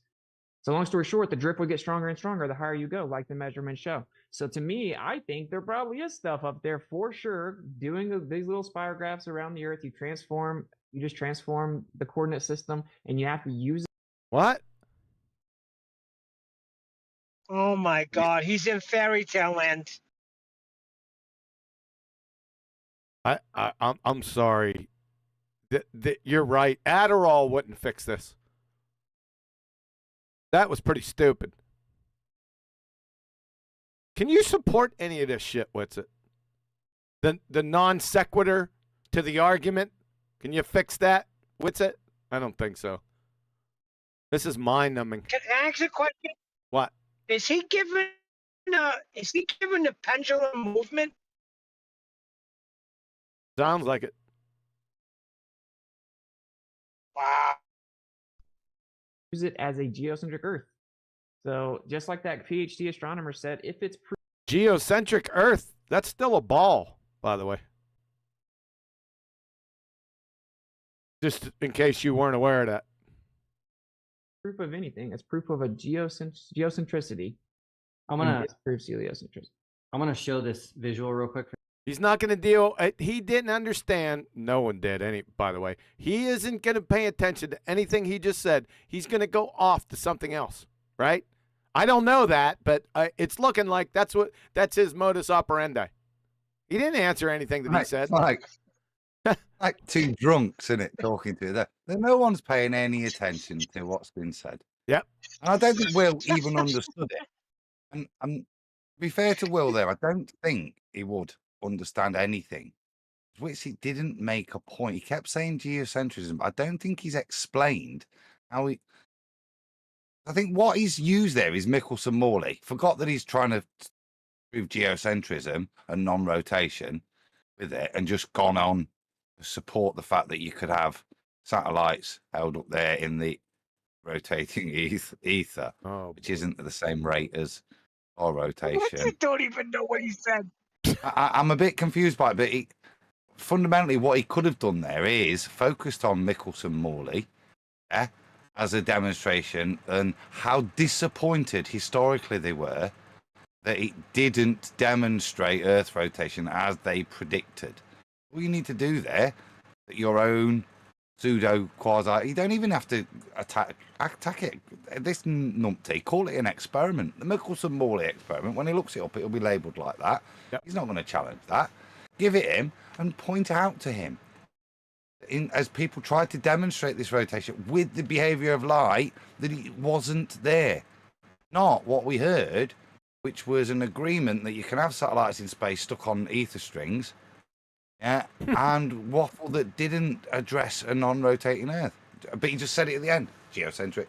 Yep. Will doesn't understand what geocentric means. I think I've gathered that about Will. So, what do you think he's going to do now? Lollipop. So, what do you think Will's going to do now?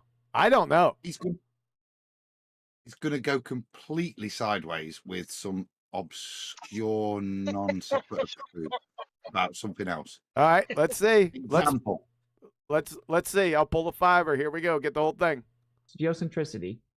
I'm gonna prove heliocentricity. I'm gonna show this visual real quick for the audience, in case they've never seen this before. Uh-oh. So here is the orbit of the ISS over a globe, and here's. Oh, he's still on topic. He's still on topic, so you have to give it to him, right? Look, the Mandela flower. Come on, son. Yeah, what it would have to be over a flat Earth.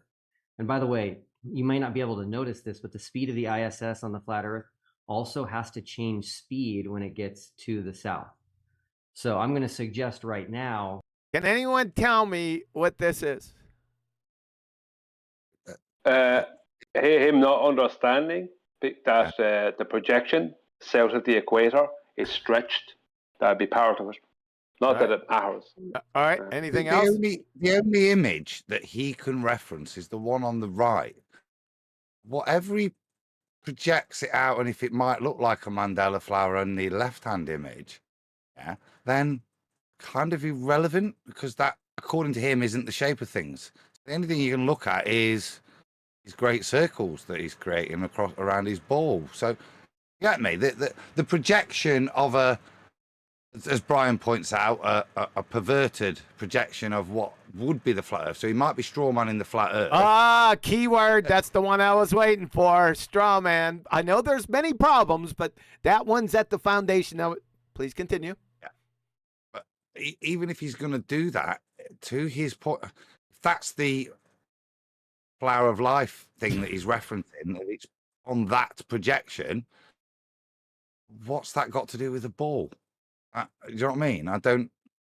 Yeah, anyway. Let it play, because I'm surmising what he's pointing. Go ahead.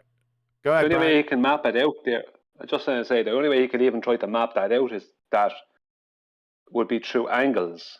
It's like as if they actually map it out on a flat plane and then place it onto a globe. It's nearly like they actually do that. I love his sarcasm. Way to go, Brian. All right, I'll let it play. Let's see where this is going. Change speed when it gets to the south. So I'm going to suggest right now that this orbit here is what it's actually doing and not this crazy path. And what I do think would refute your model, Austin, is when... Oh, now he's giving Austin... We're just exchanging models. Right? Yeah. Yeah. What? Yep. He deserves a model. Let's see if he doth protest. The ISS goes over the South Pole. So if someone... Well, it gets close. He's not doth protesting. Ah. Go ahead. That's nice, because he's just got a straight, stay on that point. No, it doesn't go over the South Pole. Ever. Doesn't go over the South Pole, but it gets close. If you look on his stupid map on the left-hand side, it gets pretty close also. Well, let's see. I don't think he's finished with his spirograph. Let's see where it goes. Yeah, see, that's important in terms of great circle projections. Look at how it avoids great circle projections. Very odd. You wouldn't go over that. Can't be the weather, can it? It's not like a 747 flight. It's too cold to go over the South Pole. We're on the ISS. Very odd that there's none. Doesn't get close. It doesn't go over the north or south. No satellites or planes ever go directly over the North Pole even. But my point is this. If somebody on the tip of South America sees the ISS and then someone in Australia sees it shortly thereafter, then in your model, that's going to be quite... Aha, your model. That's the base foundation in your model, Austin, that he's given you, and you didn't doth protest. You got a problem. Quite a distance to travel to see that thing in the sky versus on the globe. So whatever, the audience can decide what they want. Well, we already decided this is an idiot straw man fallacy. They didn't catch on to it at its base. Here's the first point that Austin is about, that you might agree with the picture on the right, but I don't. That ain't mine. Whatever you've put up there, and I won't bore you. You know what I mean? Brian's pointing out the issues we've got there. I mean, look at the circles, Brian. Have you seen it? Look at the actual elliptoid nature of what's going off, and how it's not symmetrical in any way. Yeah. I mean, just there's that point you can deal with and attack it, but I think the only point here now is to knock the straw man down of that left-hand model first, before you do proceed with anything for the audience. Yeah. Any conjecture, make sure that they know whatever you're about to say next, whatever's on the left-hand side has got nothing to do with the flat Earth. Well, it's a globe projection, so if there's problems with it, then that's a globe problem. Do you know what I mean? They have this ISS thing they want to believe is doing all this stuff up there, and they have this projection that they just flattened out. The only reason that we have a reference, or I can't say we, but I have a reference to Gleason's map, is because Gleason, right, because the latitude and longitude grid is correct on Gleason's map. That is the correct latitude and longitude grid. But the projections out of the equator are wrong. And maybe some of the north of the equator projection is wrong, but the south of the equator is definitely wrong. But other than that, it's a globe projection. This is a globe projection. The guy is going, look at all these problems on my globe projection. Yeah. Look at them.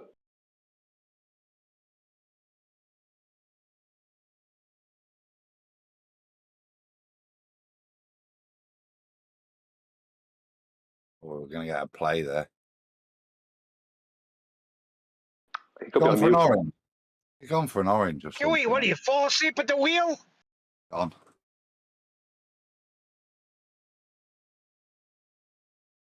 I was going to run Very off. unprofessional. Good job, because I was about to run off as well and get a glass of wine. It was a good job. Hey, I'm back. I thought I'd try to get away. I figured Adam and Brian going at it would take care of me, but I guess I was wrong. So you assume. Still not fully at his bleeding point, are we? And to be able to fully criticise, because other than, like I say, as you said, objecting to the straw man he's trying to set up with regards to generously giving Austin a model, to critique. Well, you have to remember that his spiraling there on that flat globe projection is all based off of times that are calculated for when the ISS will be traveling over South Africa or Australia, whatever. But if they're stretched out, that's how to stretch out the times. So he's saying there's problems. The only problem is you flattened out your globe. You know what I mean, that's the problem. Yep, that's the problem, all right. What a moron. And, by the way, Austin, I suppose you think this is a spirograph, right? I want to see this. You said it's everywhere in nature. I want to see this in a boll weevil's stomach. Next show. Thanks. With that. Okay, sure. I mean, yeah, kind of straw man in a model. I don't believe in a map. Let's actually jump to that question. Well, that was the most important part of that. Why is this an adjunct at the tail end? Why wasn't this doth objected to right out the gate? What in the hell is going on here? I don't know. You tell me. Great. I get that. It's honestly not fair in that situation. I've looked into the physics of satellites. You've never heard a flat earther say that. Sure. I'd like to see the physics of satellites, wouldn't you?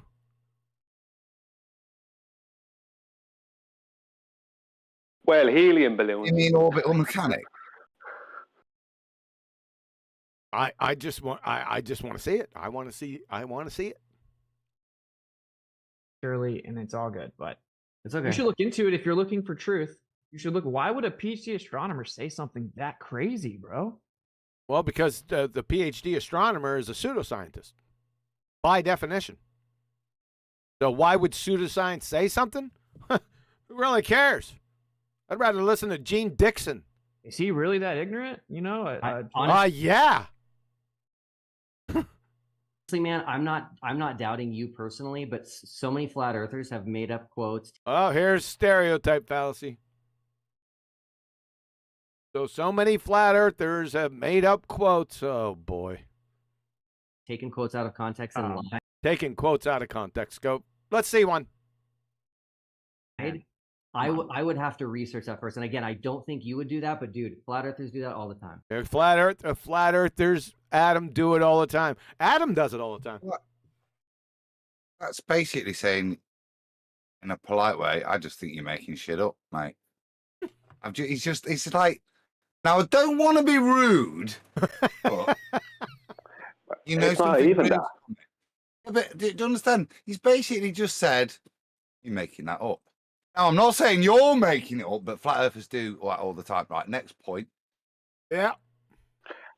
Yeah, he's saying he doesn't even have the backbone to accuse Whitsitt of making it up because he knows that Whitsitt's not making it up, and that's what, you know, it's like, if Whitsitt tells him this astronomer said this thing, then that's what the guy said.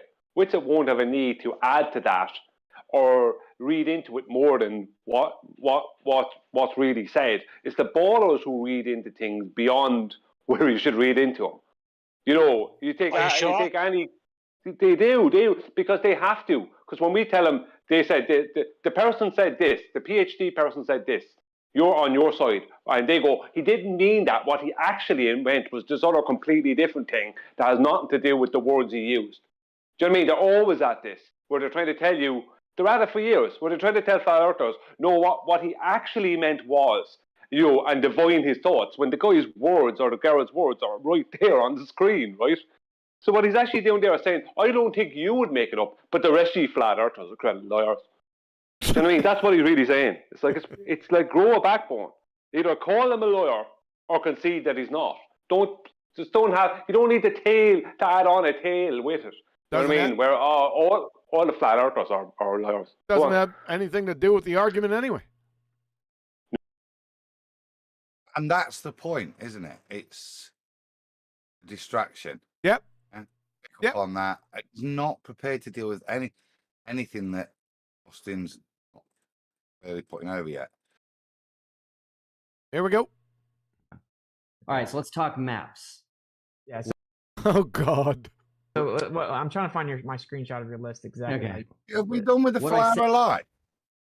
We're done with the satellites and trying to find, the nameless, faceless people working in manufacturing at these satellite companies. We're done with that, and spirographs, obviously. Thank God for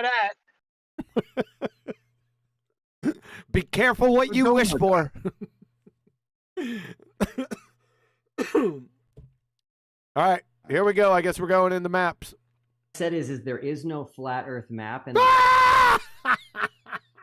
I told you, man, this is some stupid shit. 2015, right? Can somebody call him and tell this ignoramus of an idiot that all maps are flat? Every single last one of them. I guess he doesn't know that. What a clown.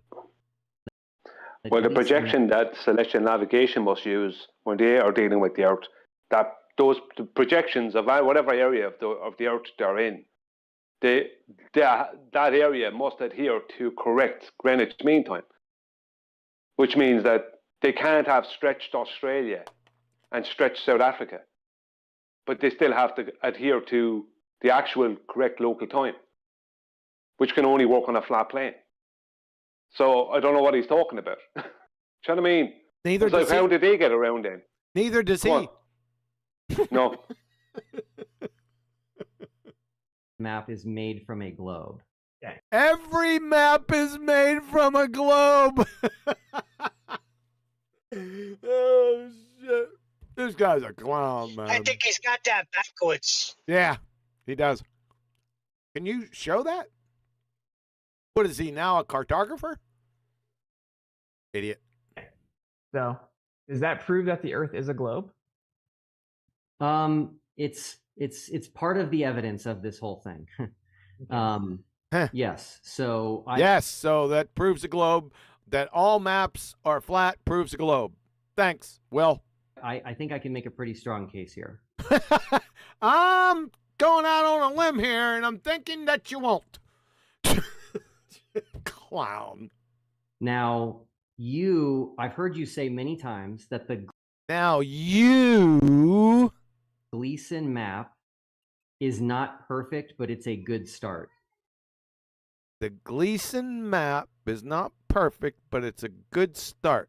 So we're focusing in on one map, the Gleason map. Is it Gleason or Gleason's?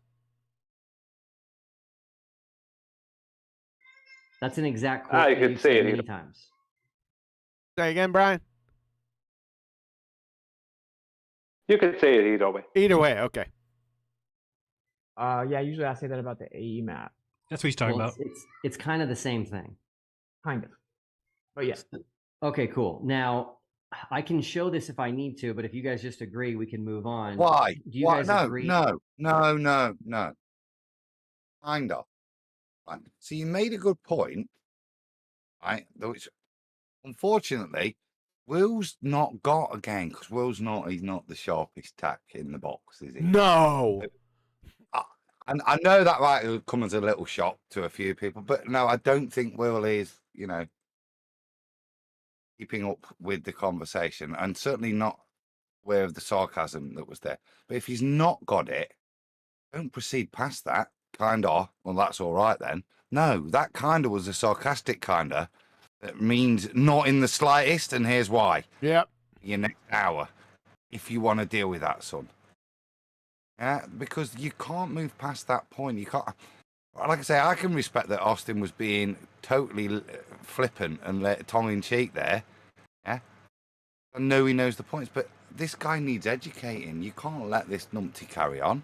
He needs his very polite and no debate. Make a point. You make a point, and then I'll make another point and not respond to anything you've said whatsoever. It's this. Then because I've remembered. Because it's not even debatism, isn't it? It's conversation street. Well, that's what this is, a conversation. Remember I highlighted that at the beginning of the presentation before? And it's not. No, because, and this is the thing, you see, a conversation tends to be connected. Yeah? Usually, yes. That may lead to debating, but actually, the when somebody else has said something, the other person tends to respond to what the other person said. So it's an incoherent conversation. Well, it's like me. So how did the shooting competition go at the weekend? Yeah.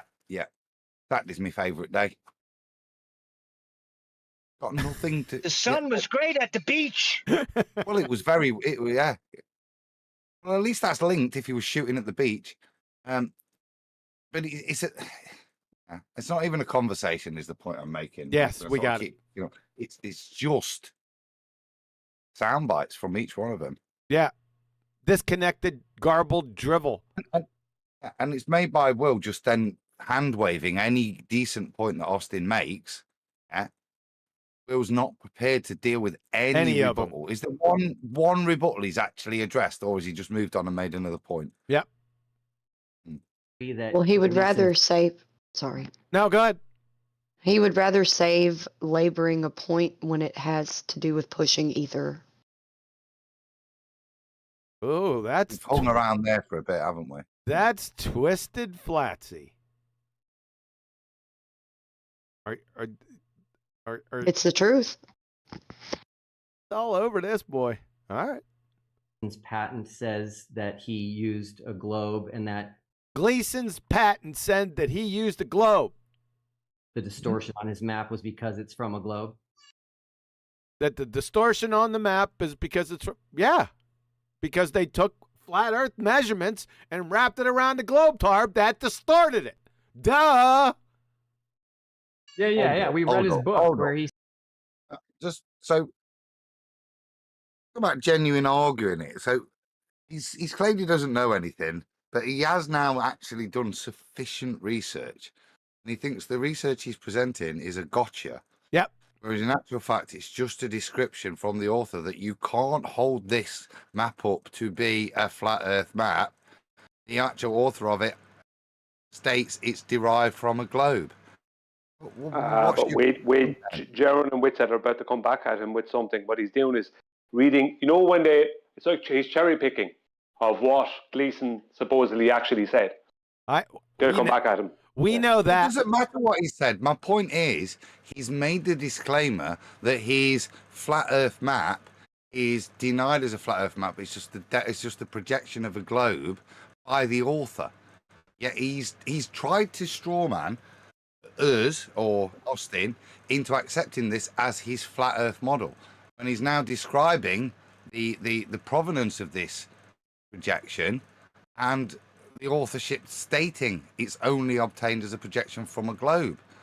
At what point would he like me to keep accepting this as a straw man, or realize he can't use this as a straw man because even he's saying it's a globe projection?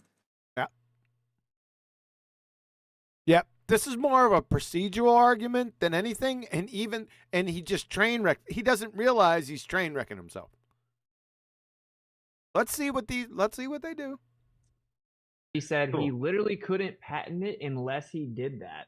He said that he actually writes a big long book to his friend to tell him about flat Earth, and he says, just so you know the context, I couldn't patent any other map unless it was illegal. This is the only coordinate system I can use according to the decree given by the king, which we've actually gone and verified and got the copy of. So he had to use that coordinate system. He explains it in the book. What are you smiling for? You just got debunked. Yeah, just got slapped hard there, actually, with just history. Yeah, like I said, this is more a procedural argument than anything. And he just got, Austin just snatched your wig off. Of course, you snatched it off yourself, right? Watch his expressions. Watch him. Not that he's a glober or that he just wasn't smart enough and he had to use the globe. They wouldn't let him patent the map unless he used. Why are you smiling? Well, is this funny? I don't know what he's going to do, folks. So the globe coordinates. Well, go ahead, Brian. So I just want to say that what's going on there is that he got information, either he cherry picked himself or someone on the board side cherry picked and passed out information to people like him, and he just took it on face value that they were telling him the whole truth. Correct. When they weren't. Correct. And Austin, absolutely, talk about getting your facts wrong. Austin just killed him there. Yep. Sorry. Yep. No. Yep. Let's see what Will does. Okay, cool. Yeah. So. Okay, cool. I don't think so. That's not cool, man. You're a fraud. That's what Austin just showed. Well, you did it yourself. What do you think? Is he going to deflect? Let's see. So the cool thing is flat earthers, again, not you. They've told. The cool thing is that flat earthers now another stereotype fallacy, not dealing with the fraud that was just invoked. But now we're back to flat earthers, not Austin, but other flat earther fallacies. Told me that Gleason had to make a true map because the globe was fake and he made a flat earth map, which is ridiculous. So what? Yeah, so the earth is a globe because previous flat earthers have been misinformed and made false statements about the provenance of a map. Therefore, the earth's a globe. Well, that's it. Austin gave the words of Gleason himself, and your man is not to just turn around and speak in such a way as if Gleason said something completely different. Yep. If the earth is a globe, then flat earthers will get facts incorrect. Flat earthers do get facts incorrect. Therefore, the earth's a globe. You got it, Adam. That MC sharp. Is Betty still back so I can relieve Adam of his MC duties? She's still ear muted. Is she eating parsley? Yeah. She's put it in her ears. All right, here we go. Let's listen to this. This is so feeble and pathetic and fraudulent. He's just going to go away from it. They should have held his feet. I don't know what's going to happen. I'll just keep going. What I'd like to, this, Austin, Jaron, you know this, but I want the audience to understand this, is that the flat. What, that you're a fraud and a numpty dipshit? Oh, yeah, that's clear. So what is the audience? What are you teaching the audience here? That what? Flat Earth maps that flat Earth. The flat Earth maps that flat earthers use are actually just a projection of the globe. He's a little backwards. Shocking. What an idiot. And it's called an azimuthal equidistant projection of the globe. Huh? All right.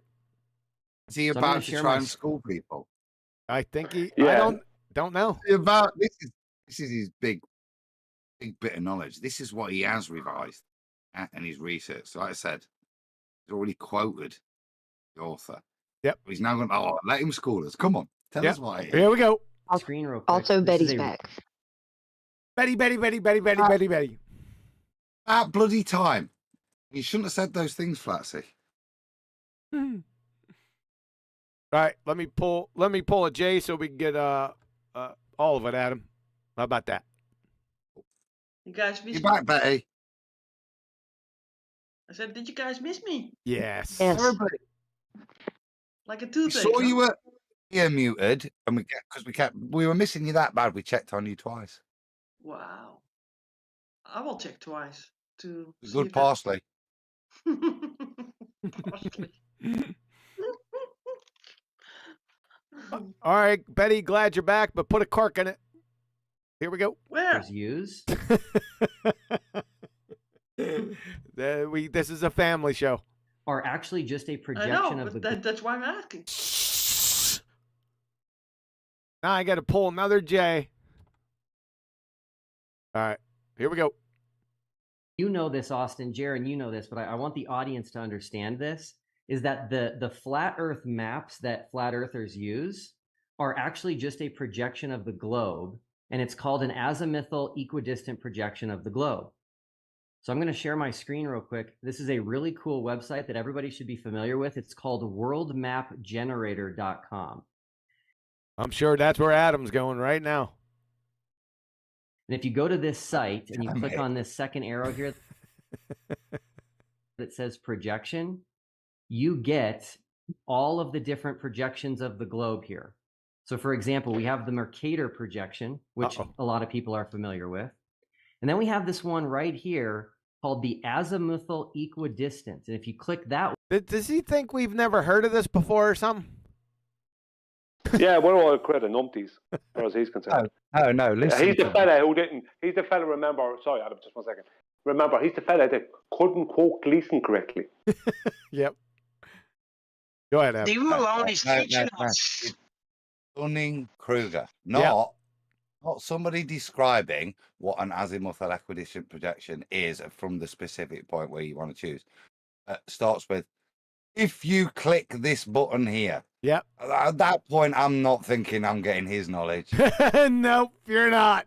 If you click this button here. Good point, Adam. that one, you're going to say, I've never seen that map before. An azimuthal equidistant projection of the globe allows you to make any point on the planet that you want the center point. There are no planets, and he's like, does he think we don't know this? What a clown!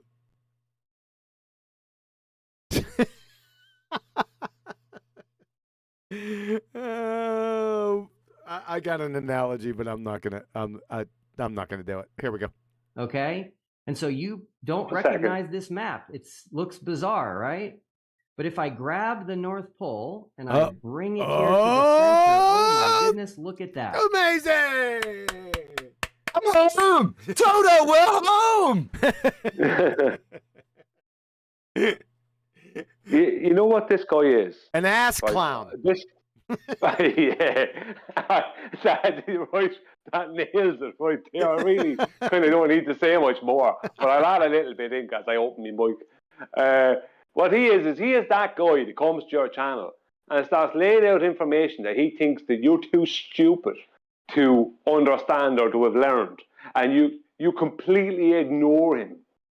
He's that guy, and he thinks that you just didn't understand the information he gave you or something, not understanding that you think he's a complete numpty. You don't think it, you know it. He's the numpty that keeps coming to your channel, laid out information that everybody already knows. He's that guy. Yeah. Yeah. He never talked to any flat earthers. That's the most he ever did. I bet you he hardly ever talked to any flat earthers in 2 years. He got everything he knows about flat earth from ballers in Bobby Discord servers or something like that, at best. Yeah. Finished. Yeah. Or listening to Twangles, McKeegan, and shit like that. I'm getting that feeling from him. Yeah. But here we go. This guy, you're a joke, Will. You got right. So this is what he's brought to the table, right? So he's ready for this, isn't he? He's going to go, I'm going to show them this. I'm going to press this button here. I'm going to grab the North Pole, and ta-da! They'll suddenly recognize it and have an epiphany. They're ball tarts now. They're back on the ball because suddenly, it's all clear after that demonstration. Yeah, you know it, Adam. You got it. Here we go. What a clown. We have the quote-unquote flat Earth map. Now, Austin, you know this, but almost all flat earthers don't. They think... Oh, God. What's going now? So he's going to divine what all flat earthers think, besides Austin. What is it? This is an actual map of the Earth when it's just a projection of the globe. Oh my God. Do you understand what projection is, though? Do you understand it? No, he doesn't. You could do many different projections, right? Yes. And if the That's Earth right. was flat, could you make a projection that is a globe? Yeah, it's called the Universal Transverse Mercator. I mean, fair play to Jaron there. Yeah. No bullshit, nothing. Just it was flat. Could you make a projection of a globe? Yes. Yeah. Well, we'll see. Well, what's Will going to say? Because after all he's just said, if he answers yes, he just undoes everything he's just used as his. He already did say yes, didn't he? I thought he went Oh, hold on a second. Let's pull a J. Let's get it all. So, do you understand that you could do many different projections, right? Yes. And if the That's Earth right. was flat, could you make a projection that is a globe? Yeah. and You probably could, but I can't. You probably could. That's his answer. Oh dear. So then your point being what? There was no point. Oh, then the next point is okay then. So these points that we can project onto anything, how do we acquire them? What are the premises for acquiring the points? These lines we've drawn on. Yep. How do we acquire them? Uh-oh. Visualize that. Wait, we're actually, we skipped the first step. So let's talk about how we got this map in the first place. We got latitude. Oh yeah. There. Yeah. Respect. Yeah. Yep. This is a good part. Yep. He's been listening to who's he been listening to? It might have been me, because I had only just said it, and this is a recording that we're watching. Me, because you guys don't go out of town. It was Eli. I knew it was one of us. We don't go out of town. Piss off. Yeah, that's right. It was Eli. Yeah, he's off campus. He's off campus. Off campus. Okay. So fair. He's just gonna train wreck him. Just snatch his wig off in 15 seconds. Here we go. Hold up. Eli's just made a very bold claim. Who did? Does he want to elaborate on that? Who? It was me. Eli just did. Yeah, because you explained this to him, didn't you? That's what I'm alluding to asking to respond to, yeah. Yeah, correct. But you didn't explain it to Witsit.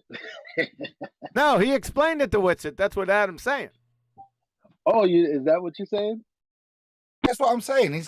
Have you spent time getting this point over? Because this is the key. I mean, Jaron was straight on it, straight away as well. A little round, yeah.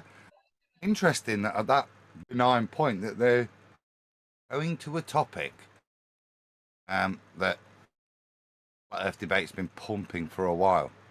A topic they might have struggled with in the past. I think Jaron particularly has conceded that you can do celestial navigation on a ball. It's interesting that they've jumped on this and they've jumped on it well straight away. And you've said I'm taking the credit for that. So over to you. Huh? Tomatoes, fiddles, and bottles. Potatoes, tomatoes. According to Planet Peckerhead, it's tomato potato. I'm a witness. I've heard Elijah talking about this several times now, and I started talking about it too recently. As far as how did they get these lines in the first place?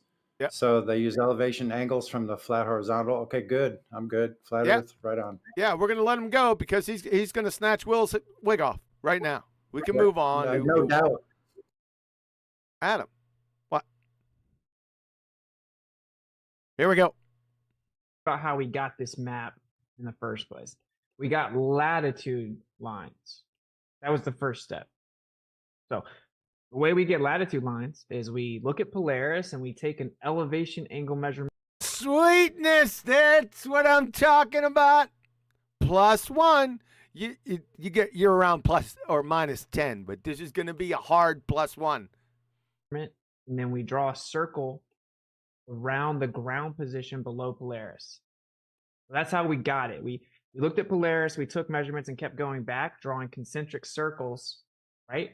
And basically, you have to hijack a flat Earth. This is what the globe always has to do. It has to go into reality, treat the Earth like it's flat, step back out of reality, take all the data and say, no, I promise it's not flat though, and then put a globe assumption on top of it. So you take your measurement, you have your horizontal baseline extending all the way to the ground position. Nice, nice. Where'd you get that horizontal baseline, Will? About time. Yep. What's it?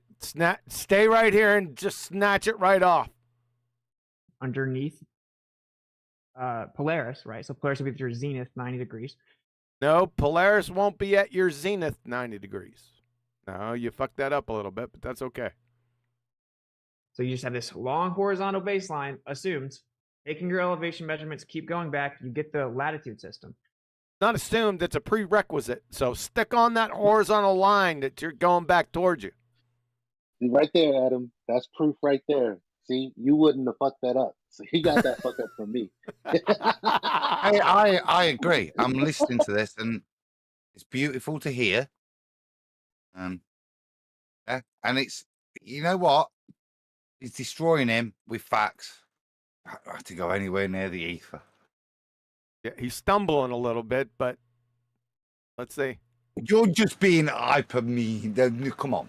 No, I'm not. He said that Polaris was 90 degrees. No, he fucked up a couple times here. So it's Huey made the proper assessment. He did, but he'll get it. Give him time. But conceptually, he's right. I just want him to stick with it. Let's see what it does. I want him to focus. Wait. What?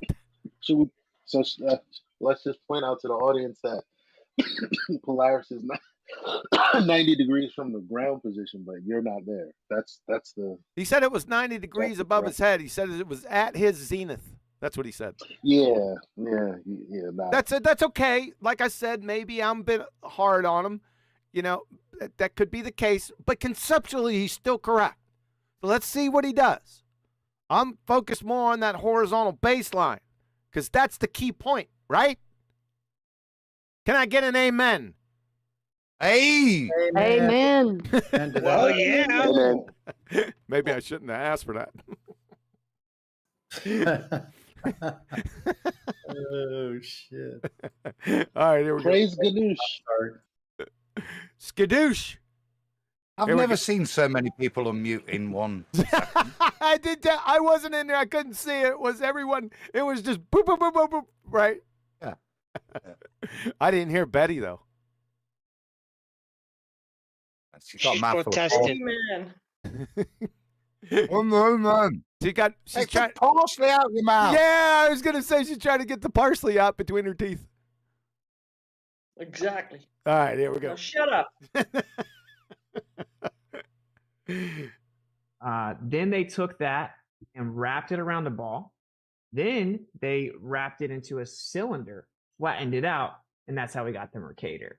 So that's not bad, but I wanted you to focus more on that horizontal line to really kill him. So the actual he got those coordinate steps system correct, is though. Yeah, I said that. He's fine with that. Get a J. All right, I'm you not want a so J? sure. Yeah, I'm not so sure. You're not so sure? I thought he did. Let's pull 2 J's. We'll get 20, get the full thought. Adam, you tell me when to stop. 90 degrees. So you just have this long horizontal baseline, assumed. Taking your elevation measurements, keep going back, you get the latitude system.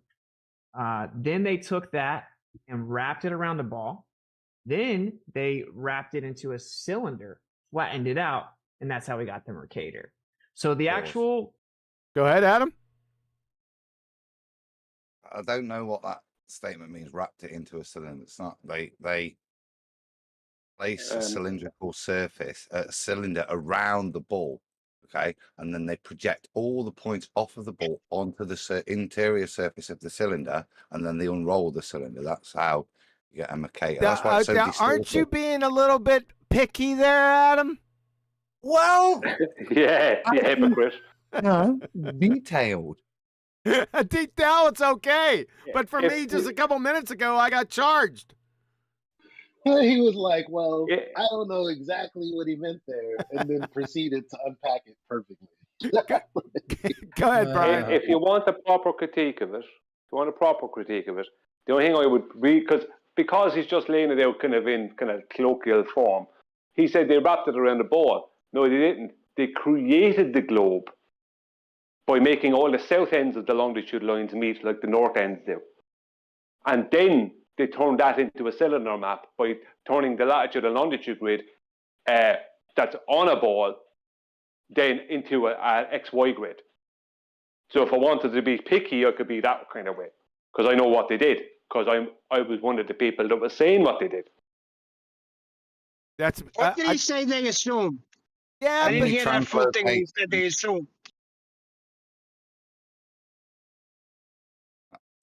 We translocate things with local time, don't we? And magnetic declination, and then we stitch it all together in certain areas to minimize, so to try and push all the errors into certain unpopulated areas to create the ball first. That's the point I'd stick with this guy on, is how that ball is, and this is maybe where they're going, how that ball is now stitched together.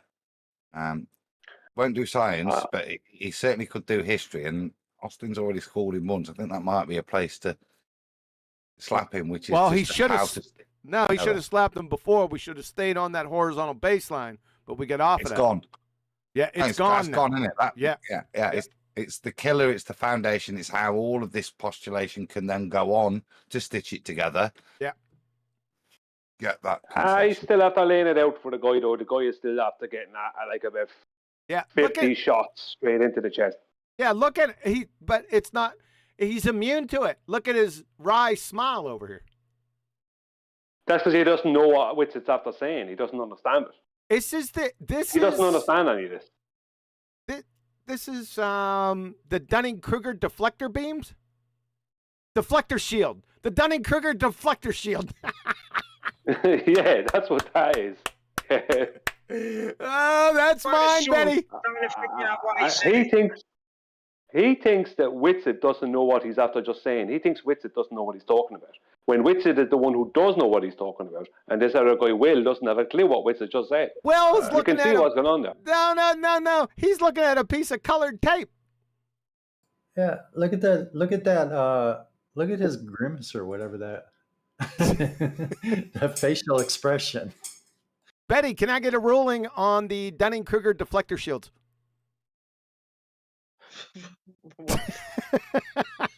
Okay, so I had objection here. Wait a second, Adam. I need a ruling. It's a good one. You can keep that one. Okay, thank you. Go ahead, Adam. Objection to that ruling. I wanted her honor to just hear my objection for it, but I'm getting this guy is not Dunning-Kruger, I don't think. What? He is with certain things. He's pure Dunning-Kruger, dude. He's also a lawyer. Because he's started with this, I don't know shit. I don't. Surely he can't impose any knowledge. Yeah. He's already, every time we get to it, he succeeds. Yeah, but it doesn't render null. That statement doesn't render null his performance with the specific topic. Even though it's surface puke regurgitation, that still doesn't relieve the Dunning-Kruger aspect of it. I asked AI. Oh, you asked AI for a ruling? No, what's the opposite of Dunning-Kruger? I'm not happy with what AI came up with, because it said imposter syndrome.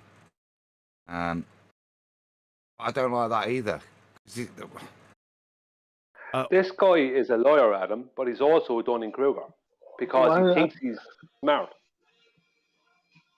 All right, let's get over what we're calling him and let's get on with this. Okay, we're going to be here all day. All right, here we go. Coordinate system itself, the latitude system, actually hijacked reality to like a plain Earth, and it's just a construct. It isn't reality, right? So now, of course, if you also should know plain Earth or flat Earthers, true Earthers, we say that the South is where everything is super suspect and super sketchy. It should be completely. What was that? Don't know. Which church is that? The True Oath. What's this? Yeah, what's this distinguishment from? I've said the word flat earther a bit like earlier when I said, "Oh shit!" No, I meant to say the stars are rotating. Yeah. Oh shit! I can't remember the other character. And now I've said, "Oh, as flat earthers." Oh shit! I mean, as true earthers. Yeah. What's happening at the lodge that these corrections are needed? Oh no. I don't think you got a card.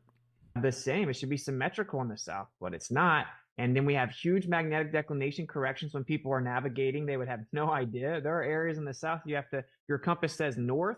The magnetic declination charts for your model say actually look. Oh, he imbibed Will with the model again. His model's telling him. Didn't. Huh? It's this time bandits, baby. He said this time bandits. Yeah, I know. We're still waiting for that, by the way. 2028. I'm just going to listen to what Austin's going to say on it, and All I'll right. add that to the considerations. I'll pull a J. Get the full thought. They would have no idea. There are areas in the South your compass says north. The magnetic declination charts for your model say actually look 180 degrees the other way. Your compass is exactly opposite. So if you navigate using your compass, assuming a globe, making all these corrections, you would never know. You don't. How could you use a compass on a globe anyway? Wouldn't it point down into the bevel ring? It wouldn't work at all, mechanically, correct?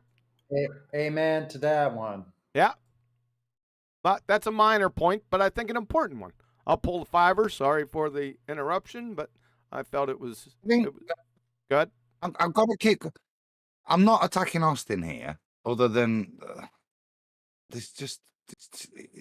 he's too clever for this guy, and unfortunately, it's like going into a load of kindergarten kids, yeah, and critiquing calculus to them. Yes, it is. That's exactly what's going on here. Yeah. Yeah, you got it. Assuming a globe, making all these corrections, you would never know. We don't know what's out in the Southern Ocean. We don't know if there's more land. We don't know the actual proportionate layout. People are navigating using magnetic declination. So maps don't prove reality, bro. Just a construct that had to use a flat Earth. And then they made it a law, a decree from the king that you could only use the globe if you make a map. Okay, so here's what I'm going to suggest. I have never found a map. What? See, he didn't deal with anything that Austin said. None. Zero. Now what? Now what? This is the Indiana Jones philosophy fallacy. Indiana Jones. And wave. Indiana Jones. I've never found a map. I got you. All right, fair enough. I thought it was going to be something profound. I guess it was. Where the scale was wrong. What? What the hell was that? I got to pull Jay. We need that full thought. Hold on. All right, listen up. Okay, so here's what I'm going to suggest. I have never found a map where the scale was wrong. What the hell does that even mean? There's no map where the scale is right. That's kind of where I was at, Brian. Did he check the scale on every place on Earth and reconcile it with the map? He must have to make that claim, right? No, he doesn't have to. What he has to do is never bother to check any of them, and he can then still make the same claim. Oh, right. Yeah, good one. There we go. And all of those maps are based on the globe model. Really? Show. I'd like to see that globe model. Go ahead. Which it is after just... Sorry. No, go ahead, Brian. No, just saying, which it is after just pointing out to him that every single one of these maps are based off of flat Earth measurements that the globe is then back engineered from mathematically. And he's turning around and saying all these maps are from the globe model. You've just been told where all of the maps came from. The origin and the only way those maps can exist is because of the flat Earth elevation angles, the Polaris giving us the latitude and longitude grid. Austin just told him. He didn't even pay attention to that. He wasn't interested. He's in there sitting there with a smile on him, and as soon as Austin stops talking, anyway, back to the globe. Everything is globe. All maps are globe. That's all I get. It's just this. And it's not even pure stupidity out of him. It's dishonesty. But to indict Austin again, he didn't. Now I don't know if this would have changed anything, because Will would have just, put up his Dunning-Kruger deflector shields again and diverted. But Austin didn't stop at that horizontal line coming back to him from Polaris, and stay there. Correct. And stress that and stress it and stress it until he puked.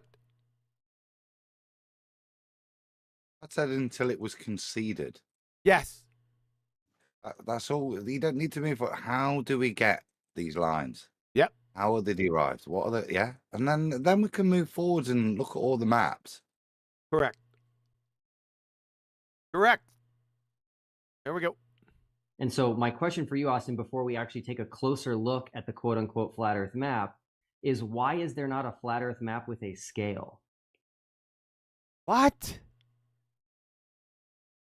Why is there not a flat Earth map with a scale? Oh, I know this one. Go ahead. Because there's not a flat Earth map.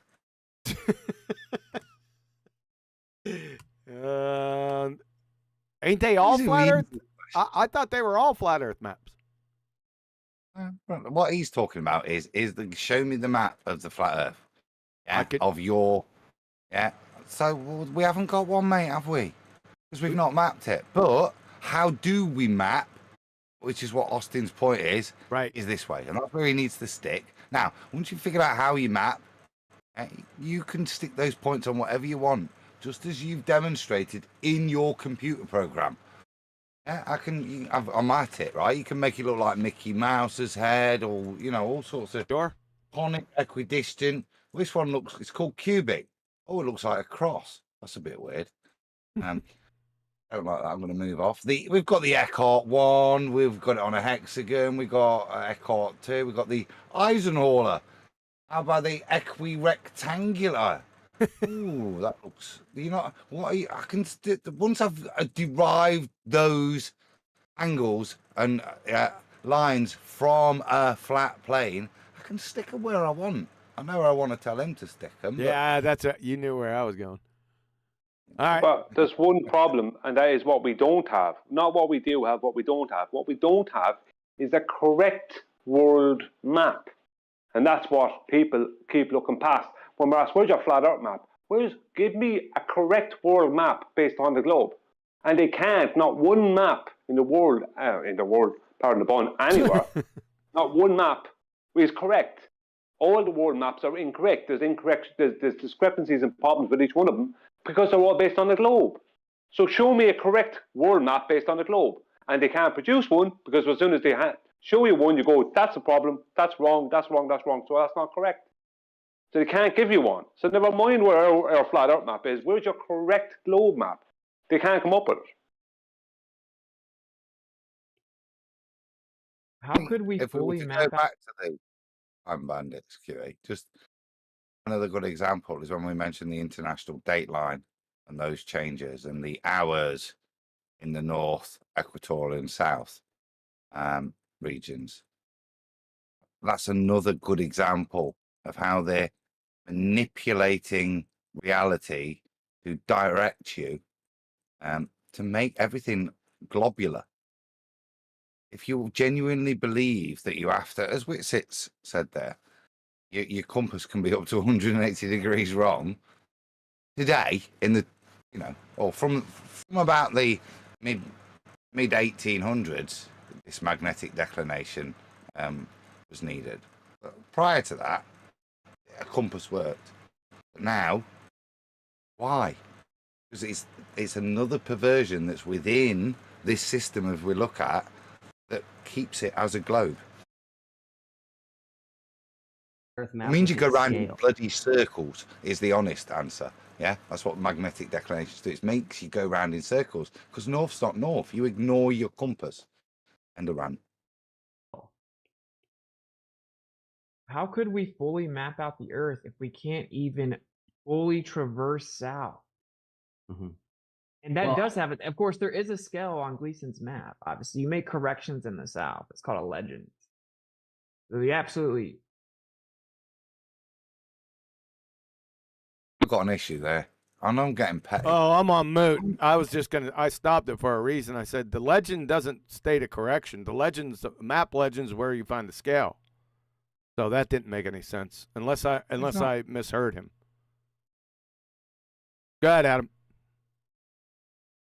Yeah, and then on to another point, which was, how can we, if we can't go south, how can we do anything? That's a claim. The reason I'm a spastic is because I can't do this. Yep. Yeah, do lots of things that prove my point. Don't have to talk about things I can't do. It may or may not prove my point. I don't know because I've never done them. You absolutely do make corrections. But yes, it is taking from a globe because he said I can't even patent the map without doing that. It's not even allowed. That isn't a victory. That isn't a victory. That's like me saying, okay, then let's keep the same energy. Okay, you used a globe and it was a globe first. Like, okay, we measured the Earth as if it's flat. Then you guys take all that data, stitch it together, step back, and claim it's actually a globe. Use plane survey data for all engineering, for everything. We fly planes like it's flat. So if we start with the stationary flat Earth assumption, then that must be the truth. It's not an assumption. It's prerequisite. That's difficult in verbiage. It's prerequisite. That means it is required, not assumed. Big difference. That's the same thing he said. That's the same thing he said with the horizontal baseline. That's where he said the assumption again. I must have missed that one. Did I say anything about it? No. We all missed that if Neil's heard that. I've not. He said horizontal baseline, which assumed. Oh, he might have. Yeah, all right. I stand corrected, but at least I got him in the end. Okay. I mean, honestly, you don't want to apply that same logic, right? But you get doesn't have what logic? Doesn't have anything to do with logic. It has to do with geometry. get the main point, bro. That maps are just concepts. No. Maps are not reality, that they're concepts. And that when we go to the south, we have to make huge magnetic declination corrections to be able to adequately navigate. It's not only those corrections. You're missing a whole boatload of corrections. We need that time bandits. It's getting so good, isn't it? Yeah, it is. Like the next series of No, go ahead.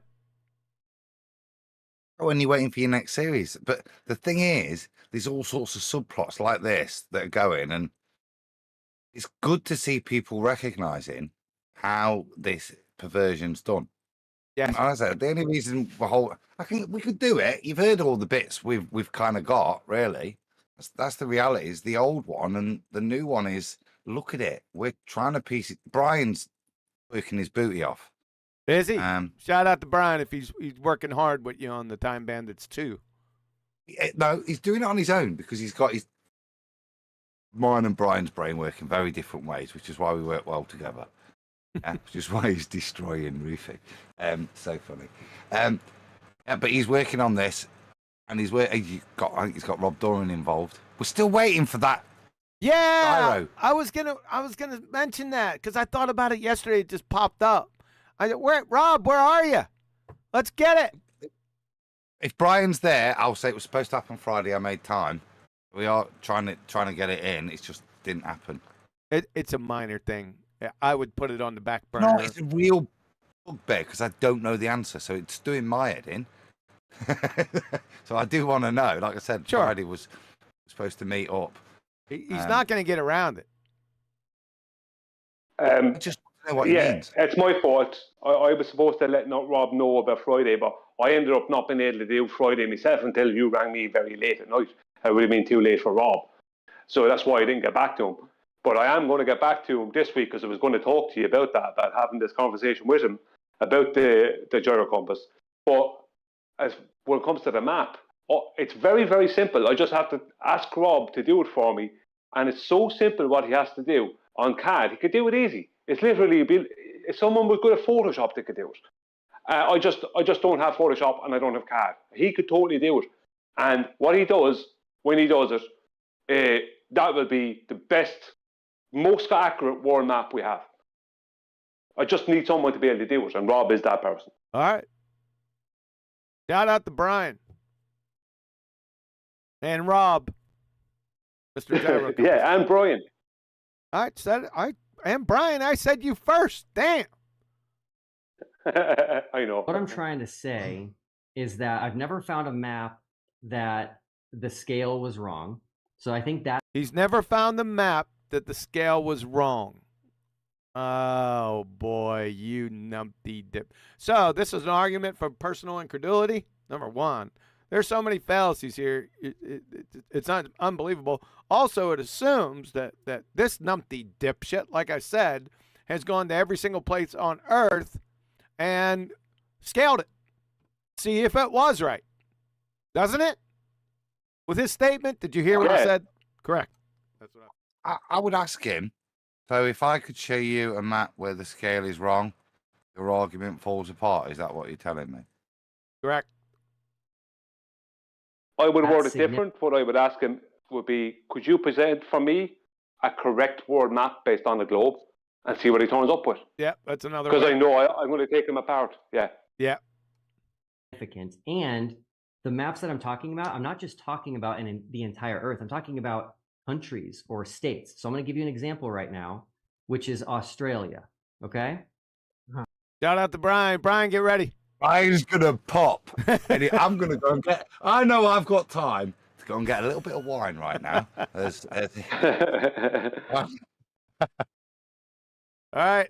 Here we go. So let me share this picture here. When you say quick. you've never found a map, are you talking about like the Mercator map? You think that the sizes of continents on the Mercator map are correct? No, I'm talking about a map with a scale. So Mercator doesn't have a scale? I don't know if Mercator has a scale. OMG, bro. This is it. Guy. You clown. You're an ass clown. Sorry. Almost choked. Okay. So anyway, you guys, this is what us globe people believe. What do you mean K? What was that K for? You had him. You could have dashed him out, but he didn't do it. It's bull fiber. Well, he's supposed to be moderating, I suppose. So he's jumped in before. Can't. What is he moderating? Yeah, he has. It's kind of funny. I don't know if he's moderating or what he's doing. That's kind of way. It's true. He's moderating a conversation. Yeah, I don't know. He's come in at times and he said a few pertinent things, but then he said nothing. I don't know if he's moderating a conversation or moderating a debate or if he's not getting involved in a conversation. I don't know what's going on. Mercator has a scale. Okay. So anyway, you guys, this is what us globe people believe Australia looks like. This is what us globe people accept without evidence about Australia, is what he just said. And I had to cut this out of Google Maps, but Google Maps has a scale. Google Maps? Isn't Google Maps flat Earth map? Yeah, but see, the thing about it is, I may as well say it now, right? This is where time zones come into play. Yes, they do. Because between the western coast of eastern coast of Australia and western coast of Australia, all across the 32nd latitude at least, that sits within 2 time zones, which means it sits within 30 degrees. Now, it has to cover 45 degrees on a globe. But its correct time between Newcastle, which is on just north of Sydney, which is on the 32nd latitude south, and Perth, there's only a correct local time of 2 hours difference between those 2 locations. That can't happen on a globe. There needs to be 3. Yes, 3 sir. hours difference. Yes, sir. Yeah. And this is where Austin and Jaron, I don't think they really had that information or something. I won't say much. I don't want to ruin it. Yep. You know what he's gonna do? I already, because he's a friggin' numpty, 2015 numpty. What he's gonna do probably is go ahead and he's gonna straw man him with the AAE map and say, well, look at Australia on this, and then look at AAE. It's too biggie, right? Yeah, that's exactly what he's going to do. And they do a decent job of batting that away, but they have to go into a lot of stuff that you don't need to go into. If you just go back if you just take on just time zones, ends it. Yeah. Because just compare Australia with America at the same latitudes, it's over. Yeah, you're all over this. Yep, correct. And then here is what the flat Earth map says Australia looks like. I knew it. So right off the bat, just from a simple logic standpoint, what logic are you using here? The straw man logic. What a clown. We should know look that at it. both. Look at it. Look at that. Right. So, we should have cleared.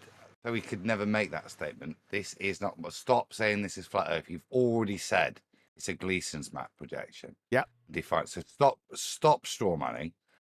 But now, fundamentally, Brian, there's your time zones, dude. Yeah, I just did it. I just pointed that out previously there. That when it comes, that's the only thing. Like, that's what I need Rob, because it's just all I have to.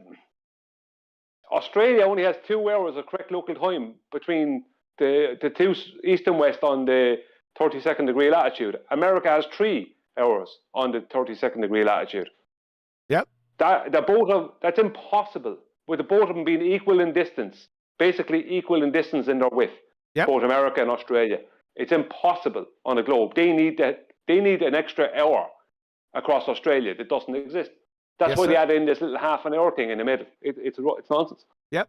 That's what I mean. If he's debating you just go, do not put that slide soon. Yeah, it stays up forever. Yeah. At least half an hour. At least half an hour. Yeah. Here we go. Both of these cannot be right. They're drastically different. Yeah. Drastically different. That sounds sciencey. Agreed? Yeah, they're just a concept.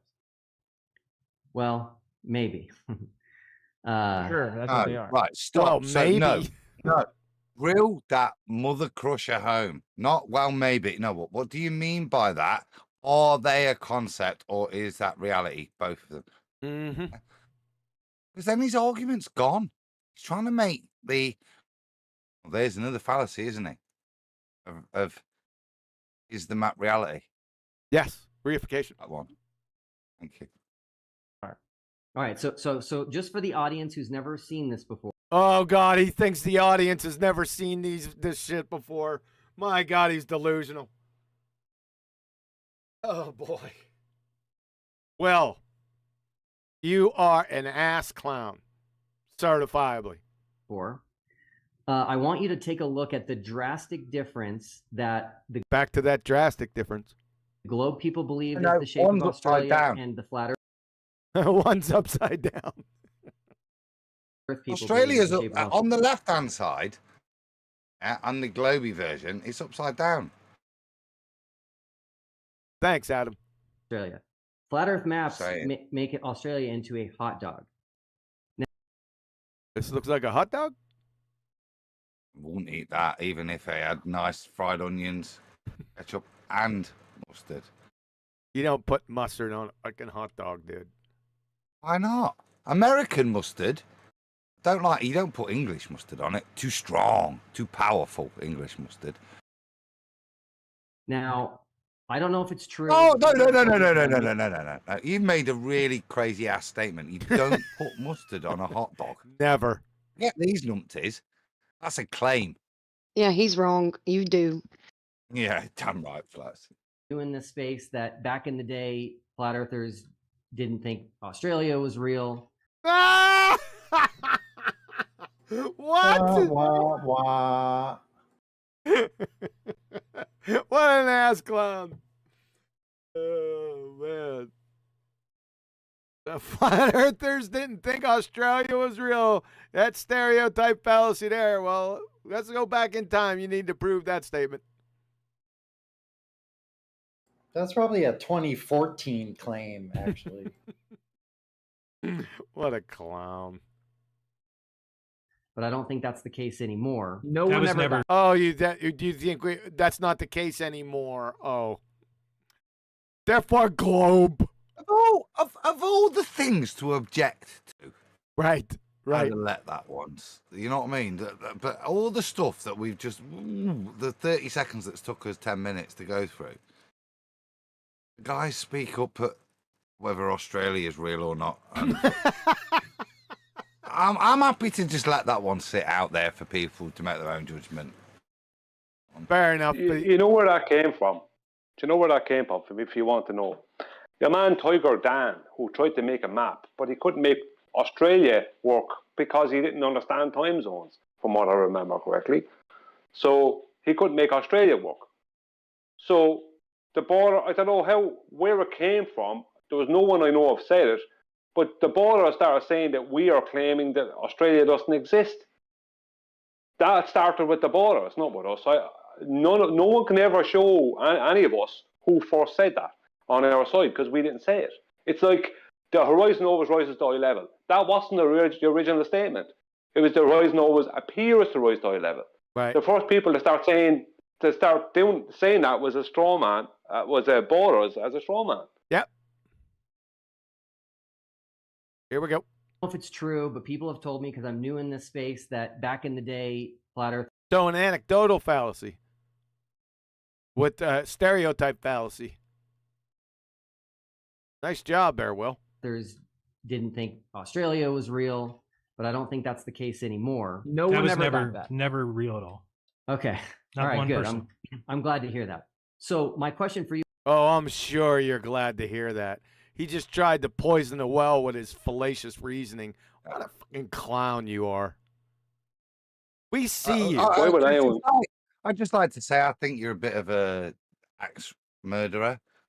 No, I'm not. Oh, okay then. Yes, exactly, Adam. You got it. Nicely done. This guy's a pastor, remember? Yes. Yep. Supposed to lead a flock. Don't let us forget that, Brian. Is which one of these do you think best represents the actual size of Australia? Which one do we think?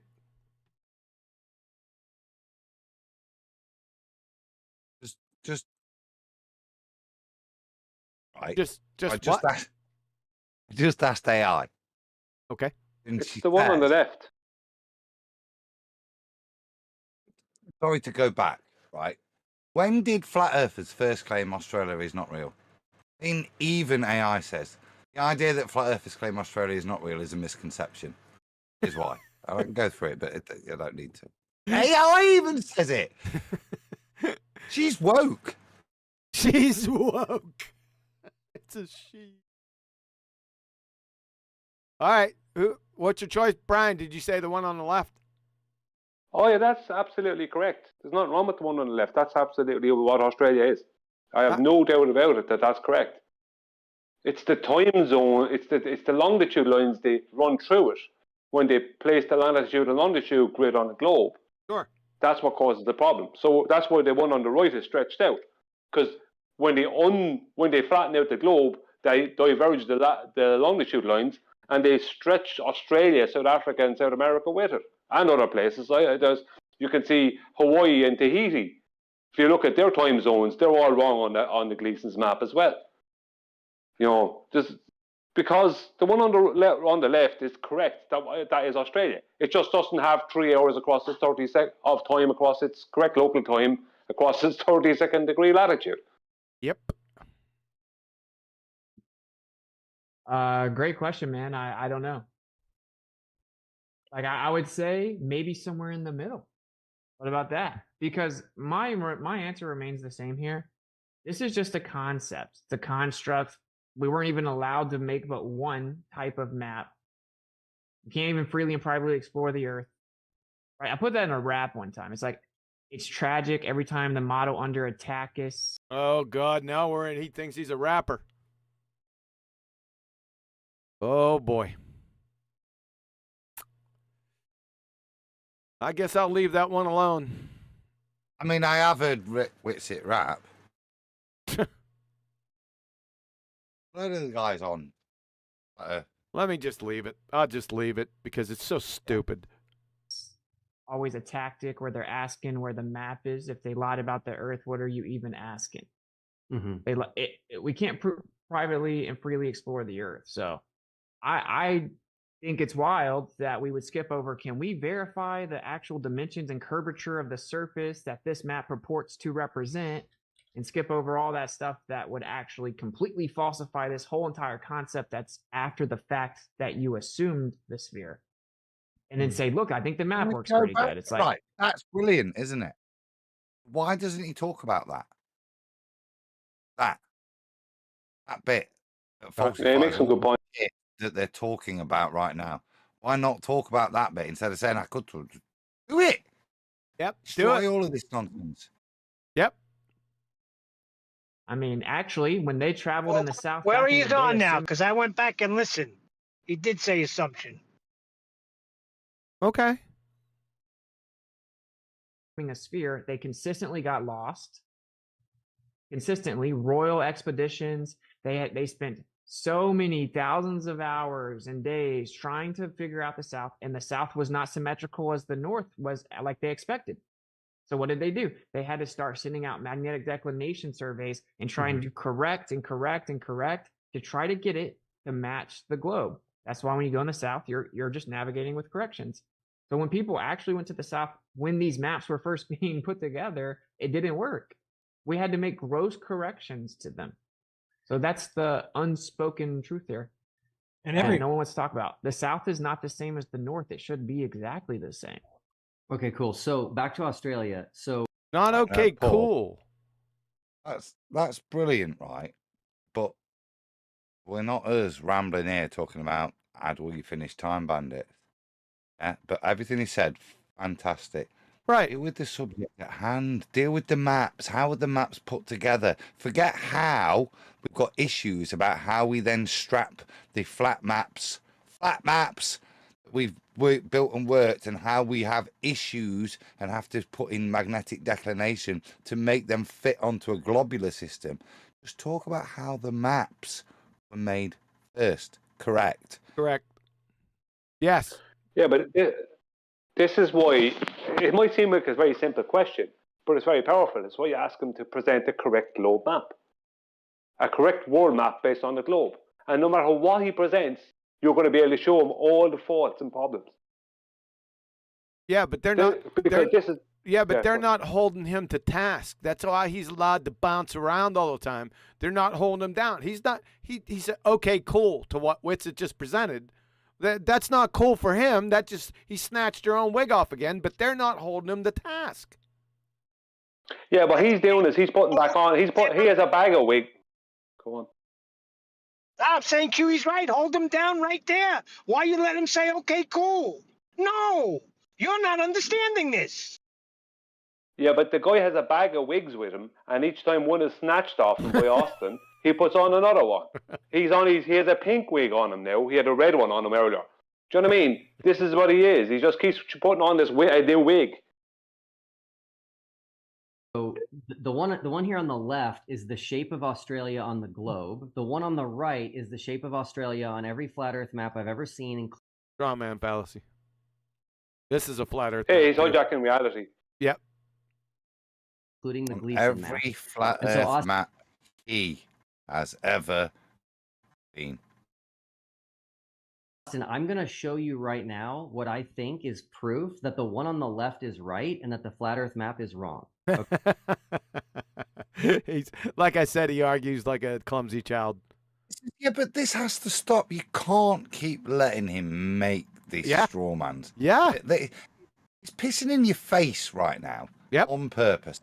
It needs it's like a chameleon shapeshifter earther. Yeah, but they're not holding him to he's gonna do it because they're not stopping him. Off into the woods. Not Dunning-Kruger, imposter syndrome. He's pretending he's Dunning-Kruger, and he's honestly, I just think he's trolling. Look at what he's doing. There's nothing genuine. He won't ever respond to any point. He's not there to learn, and he just twists. And fundamentally now, he's properly hardcore straw manning, and as he points out, to his audience. Let me bring this up for the audience that might not. Yeah. Now let me just keep saying that this on the left is Australia. This on the right is the flat Earth map of Australia. And yeah, if you let him keep reiterating that point, the audience will fundamentally listen to that message. You've got to attack that. It doesn't matter anything now other than pointing out that is a total straw man. Well, let's see if they do it. Well, hold on. The point I make, it's shithousery, isn't it? You use that phrase in football. This is shithousery, what he's doing. Well, let's see if they stop him now. Any wagers? Let's stop him. I'll guarantee it. Let's see. Okay. Okay. Cool. All right. Cool. So. Cool. Uh-oh. We could easily figure cool this story, out. bro. Thanks. Cool start. Yeah. Nope, they're not stopping him. Way, which you and I can't do, is we could just go to Australia and drive it. We could just drive across. Yeah, that's practical. That's what's going to happen. You and Witsit are going to go to Australia and drive across it. Yeah, that's feasible. That's going to happen. Fucking idiot. And see how long it is, but we can't. But you know what we could do? We could do something close to that, which is... Why can't you? There are planes that fly there. You can get a car. You two guys can go cruising across Australia. Just fly over Australia. Oh, now we can fly. You're going to need a flatter for that. So I'm going to show... Super chat. Super chat, super fluid, superstition, super tramp, Superman, super salad. I have no idea, Sasha. What the heck? Why you gotta put it in a different language? I can't read that. I don't even want to try because I'm gonna make a dummy of myself. Thanks, Sasha. I'm gonna give it a go. I'll give it a go. Good. Zanci plasma, zanci zeno, zanci Australia. That cleared everything up. Thanks, Sasha. I want a performance assessment on that, Sasha. Okay, go ahead, Betty. You calling me? Yes, he needs a performance assessment on that horseshit he just said. Wasn't Dutch. Pretty good. Pretty good. Pretty good? Okay. Fair enough. We're good. Court reporter, please strike that last remark. Where is Sasha? I want to know what it means. Well, PM him. Something with Australia, I think. All right. Let's move on. Show you here. Here is a flight from Perth to Brisbane. And if we look at what we believe, what the globe people believe is the shape of Australia. What the globe people accept without evidence? We should know that the width is just slightly wider than the max height from top to bottom. Than the max height? What? Is he going this way? Does he think this is height? Length and breadth, you should be saying. What a clown. And so this flight right here is 4 hours and 3 minutes from Perth to Brisbane. Okay, 4 hours and 3 minutes from Perth to Brisbane. What do we got here, over here? Average time, actual flight time. Yeah, it's hard to read. Here, let's try this. Yeah, the flight times straight across Australia are fine. There's no problems. Everything is as it's supposed to be. Australia is exactly that. That's what it is. Okay. You know? Yeah, I was looking Just for. that's what it looks like on a flat Earth too. Yes, of course. You know what I mean? Yes. He doesn't understand that. Yeah, I know. I was looking for a speed, average speed. Flight time. I guess you could figure it out by the distance and flight time. Yeah, the speed works out. Just you're talking. I mean, 450 and 500 miles per hour between Sydney and Perth. Yeah. It's Perth back to Sydney. Same, basically the same. Planes are, aren't they? But actually, Australia has some of the slowest trains. Thanks, Adam. And then Go here's a look into flight. it. Here's a flight from. But you can discover the mysteries of that and present it next week, okay? I did that. This is one of the right. So back in the old Iron Realm days, one of the guys, Rob, was from Australia, and it was one of the things he couldn't understand why Australian trains took. Like they've got all this flat, straight desert to go across, and they're like averaging 25 miles an hour. Very odd. This was my point earlier of why people are still talking about these stupid arguments of maps and plane routes because they don't know Earth is measured flat. It's plain and simple. I don't know what C, D, and E I missed. He's still on the C, D, and E, Adam. Well, I've been looking for it the whole time. To be honest with you, I've forgotten the B and the F. There we go. Melbourne to Darwin. Darwin. And it's 3 hours and 55 minutes. And that's from almost the northernmost point to the southernmost point. So we just went far west to far east, far north to far south. And what do you know? The distance of the flight is almost identical. It's only 8 minutes. That's literally a nothing burger. No point. Oh, and it's a circular reasoning, that one in particular, because you're talking about an aeroplane. It's a bit like a ship at sea. The way in which you work out your airspeed is to calculate where you are based on the assumption of the distance you've traveled. Right. You're never going to be out from the model that you're referencing. Right. True. Yeah, that's how they do it. Yeah. How that program gets the speed is assuming the distance. Hold on. Sorry. This is important. Can I just go ahead. Very quickly? This is why I don't have these conversations. I only deal with the lift effect. That is how the plane flies. And once you deal with that, all these other stupid claims about this flight from this place to this place and all this other stuff, you don't need to go into it. Exactly. The lift effect. When you understand that, it's over. Yeah. But I have my own plain flat earth proof. Duh, you could just kill it right there. But nope. He's not being stopped.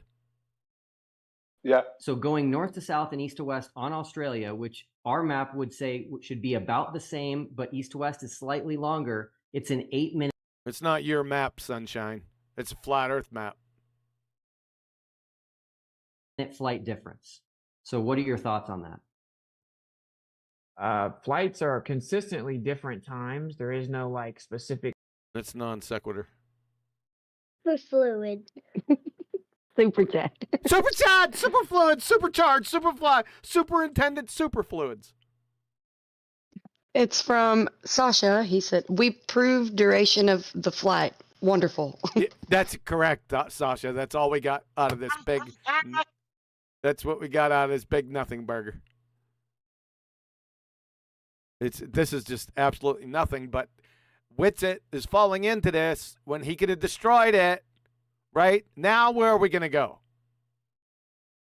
Who knows? Let's see.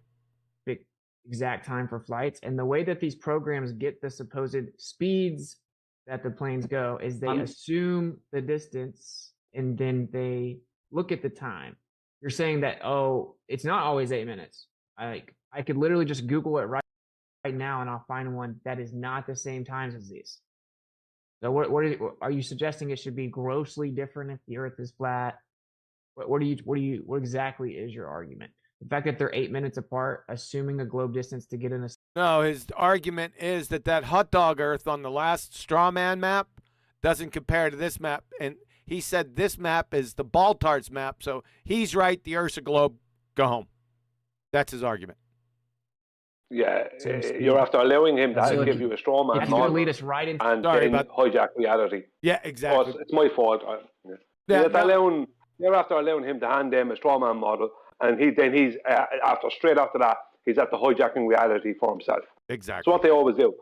Yeah, but it's being allowed to happen. Yeah. This again is not a flat Earth, ball Earth argument. This is a semi-mapping, but as I said, it's all you demonstrating here is how you define the addition of airspeed, wind speed, to the journey that is going to be defined by time.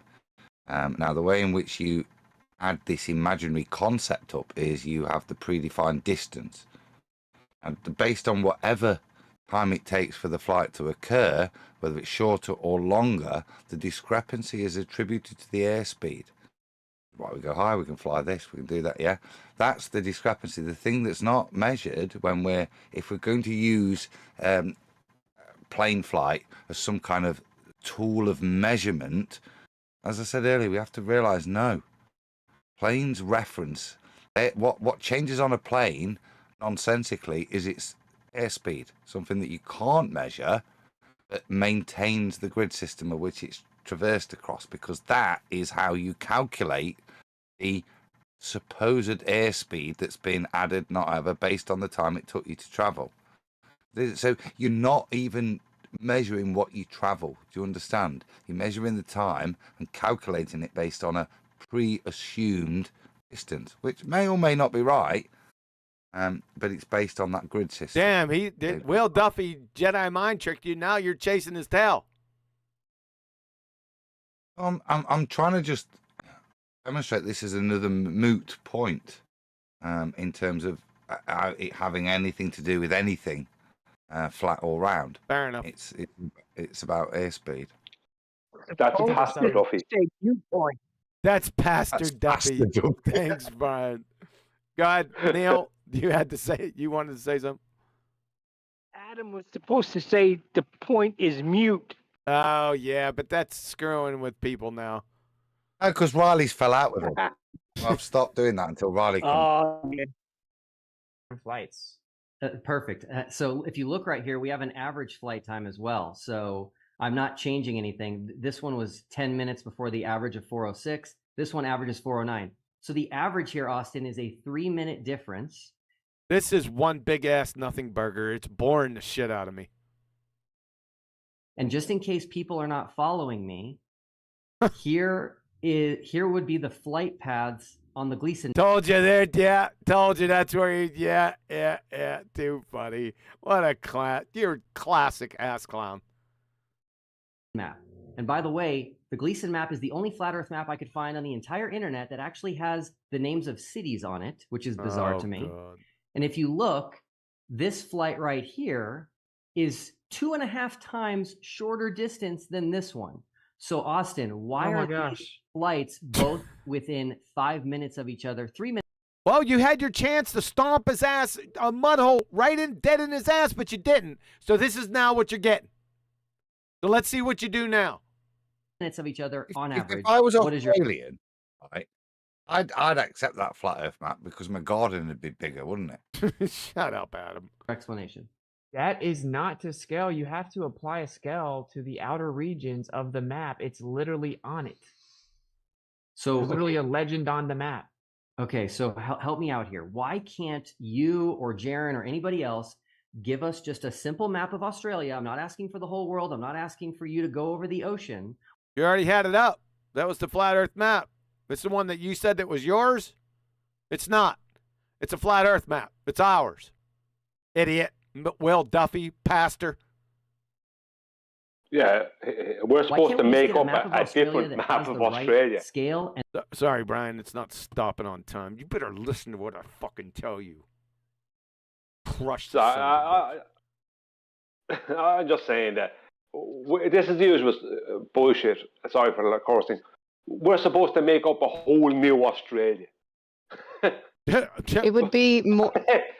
It would be more edifying to talk about nail beds than this conversation with Will Duffy. One more time.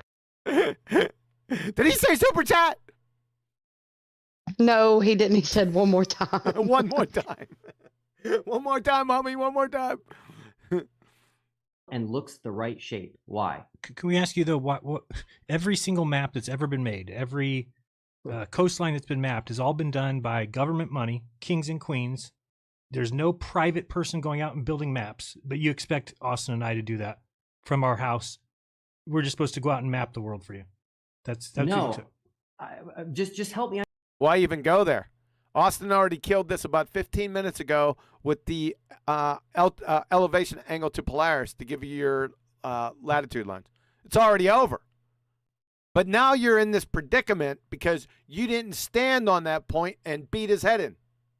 So that's why you're here. That was a stupid comment. I understand why we can't get the proper shape of Australia when I just told you. We already if you have. give me $10 million, I'll do it. And millions of people, and we can go out there and do it, and then code. Is $10 million going to do it?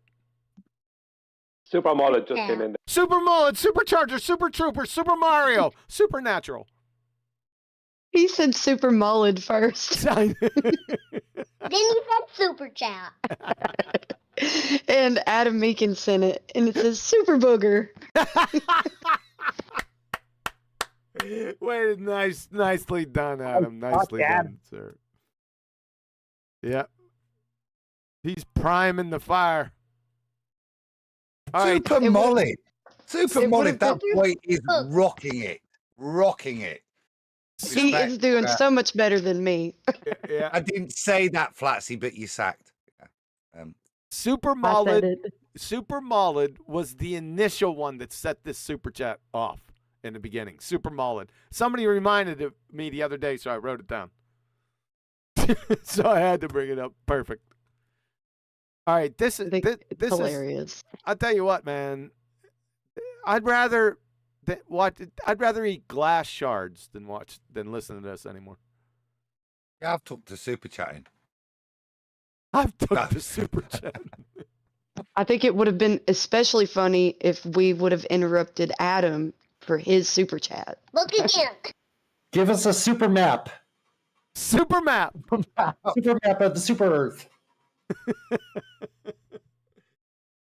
All right. We got 15 minutes. All right. Let's try to get. Hopefully this goes fast. I don't want to clip through it. Let's see where it goes. 15 minutes. We don't change time. And very Neil. specific physical measurements, and not just make globular assumptions as we then beg the question of a spherical distance, and then we can't really figure out nautical miles and distances, and So where does the shape of Australia come from on the globe side? Where is that coming from? Are you guys saying that that's made up or what? Where does it come from? Flat Earth. Reality, yeah. Yeah. Oh, please. It's just not a globe. No, you guys have elevation those very angles. resources Shut up, that Adam. we're discussing, assuming that the Earth is a sphere the whole time. And what happens now is in 2024, people can come along and be like, look how good our map is. Oh, but let's talk about what actually happened, which is that it consistently failed. It didn't work. When they went to the south, assuming the Earth was a sphere, all of the world's bestseller says this does not work. South is not symmetrical to the north as it should be. We are getting lost. We're off by 200 miles a day sometimes. Pause. We're off by tons and tons and tons when we go to the south, assuming that it's actually a sphere. So what do they do? Just pause, okay. Sorry about that. My mouse is acting up. That's not fine. It was repetition anyway from Austin. This is Brian's point. Yep. I want to demonstrate the dissymmetry in the so-called hemispheres. Time zones are the thing to do it, not sticking it on a globe projection of a North Pole equidistant projection, which is Will's argument, which is funny. Yeah, but to actually take those lines and explain them to Will, take him there, Austin. I don't know as he knows this argument. To be fair, I don't think it's been shared with him. It's probably worth him catching up with us. I'd say he's heard of it. Probably more from Recife, the French sailor, than from me. But he hasn't really taken notice of it. But I'm guilty of that too. I heard it years ago, and it was just like because there was so many different arguments years ago. Sure. I heard it, I remembered it, then I forgot about it. Yeah. But the point being is, it ends all this nonsense when you point out that the time zones don't work for him. So, and that's the end of that. So, if anyone knows Witsit, make sure that you tell them about this, about the time zone issue. And maybe by 2028, we'll get the Grand Poobah to come out here and give us the final Time Bandits presentation. Evening! Yeah. At that point, it'll be called Time Pirates.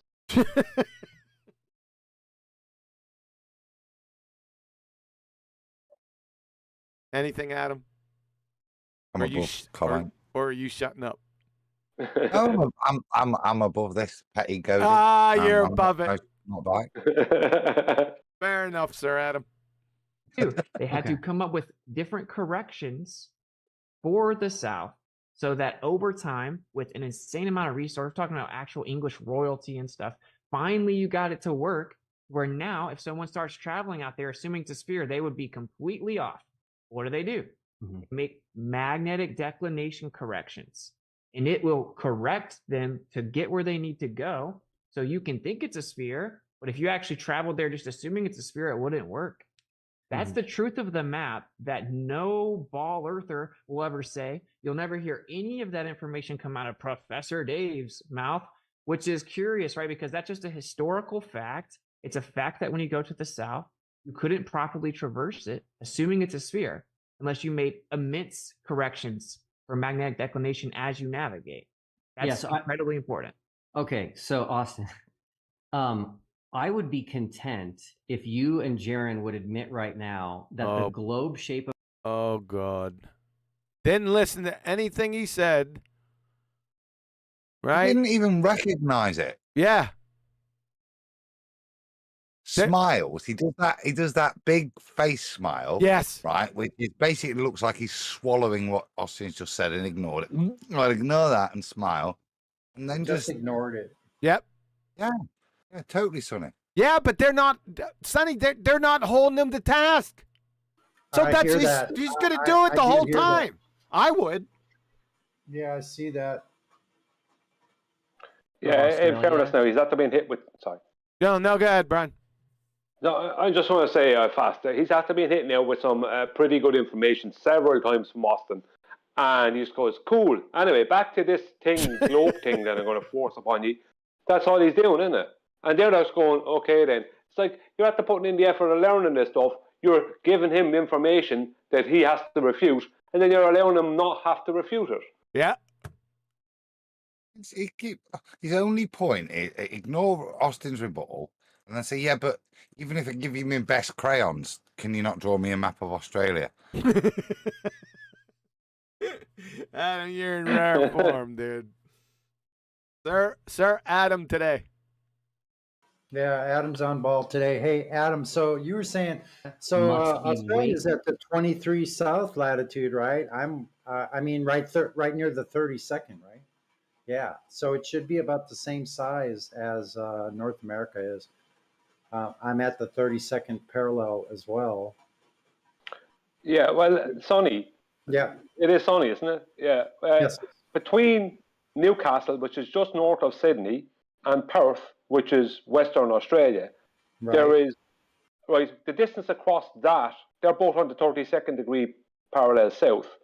The distance across Australia, in comparison, at that point, in comparison between the distance from Charleston, South Carolina, and Long Beach, Southern California, which are both on the 32nd degree parallel north, there's only a distance of just 108 miles of a difference. Yet, there's 3 hours of correct local time between Charleston and Long Beach, but there's only 2 between Newcastle and Perth. Yeah, The only way that's possible is on a flat plane. that doesn't make sense at all. Yeah, very interesting. That's a key point, I think. Yeah. This is important that this is noted as this is not political times. This is some position times, as demonstrated by Will with his lines. Look, as he keeps putting up, thinking that he's got a point. Every time he puts it up, the last one, he proves Brian's point. Look at the number of lines. Because it's Greenwich. Sorry. If we go to America, you'll see 4, maybe 5, depending on how you view it. But there'll be 4 intersecting, 3 in Australia, 2 different, and then 3 different time zones in terms of local times, how it's judged. This is a real key determinant, as Brian's pointed out, that if we've got distance from the equator on a ball to equivalent hemispheres, this is the equivalent play out in terms of width, as he's described it as, of landmass. We don't have equivalent time zones that demonstrate hemispherical nature. Exactly. Yeah, precisely. Yep. Closer to the truth than the Gleason map because of these flights. No, I'll never say. But if you want us to draw the Earth for you, to draw the map for you, then you just need to get us the source code for GPS and explain to me why it's hidden by the United States government. It's just a GPS. Why do we need to go here? Why do we need to go to this? We don't. It's a nothing burger. It's surplus to requirements. Jaron, Hanoi. It points towards conspiracy as opposed to a proof of something. Yeah. All right, only 4 more minutes. I don't know if I'm going to make it. Space. It just tells you where you're at. But you get this: if it is changing things and telling people to adjust for the globe, then we would not know that, and they would hide the GPS source code, which is exactly what right. So give me that source code, and I'll critiqued Will earlier. That's terrible argumentation. Yeah, because I can answer that. It's because of the commie bastards. That's why they won't release their globe. Yeah, this is a nothing burger from Jaron. This is not. But why'd you even? It would have been better if he just shut up. Talk about how you've mapped that, not how you've projected it to make a straw man. Talk about how you mapped the land. Yep. They, like I said, they had him back here a while ago, but they let him go. This is what you get. you all the transformations that they've made from the real Earth to the globe Earth. I don't have that obviously. But again, I feel like you guys should just be willing to admit that if these two flights right here have an average flight time within 3 minutes of each other, that those distances are about the same. Why can't you admit that? Well, they're 300 miles different, so. Speed that they travel. One's going north. Now we're back to this again.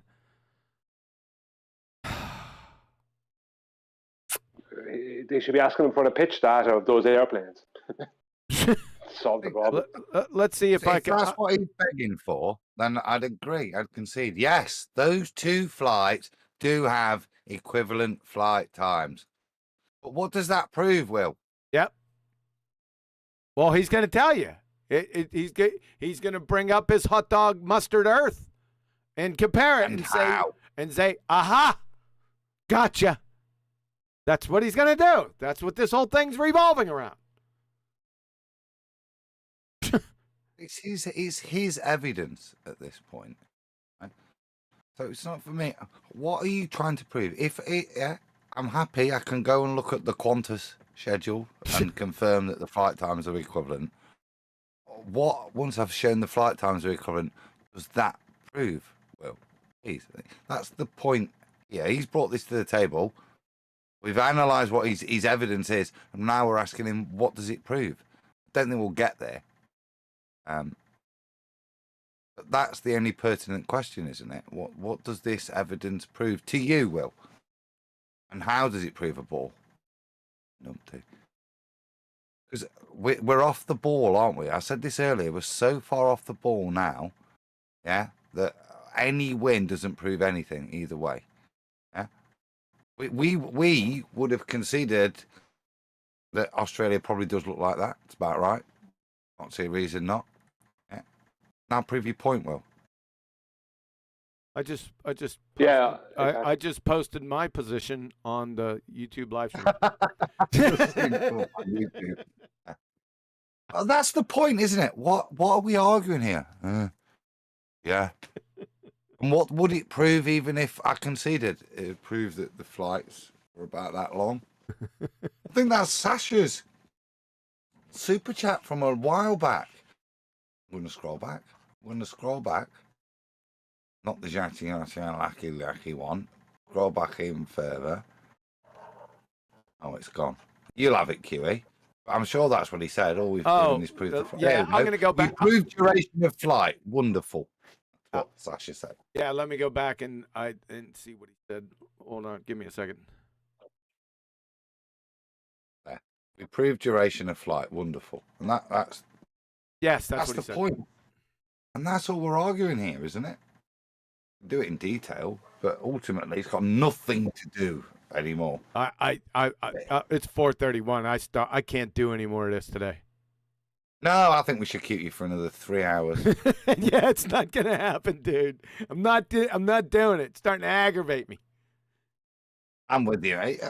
It's circle jerking, and the thing is, he's not genuine in any conversation. He's not actually dealt with anything that Whitsitt has said to him in the slightest. Nope. Yeah, it's been very cordial. I think at this point I'd be saying, dude, hello, I'm bar. I did say something, just a little bit of recognition. You know what I mean? I might end the next sentence with, and obviously all unicorns are purple, and see if he even recognizes that I said that. Because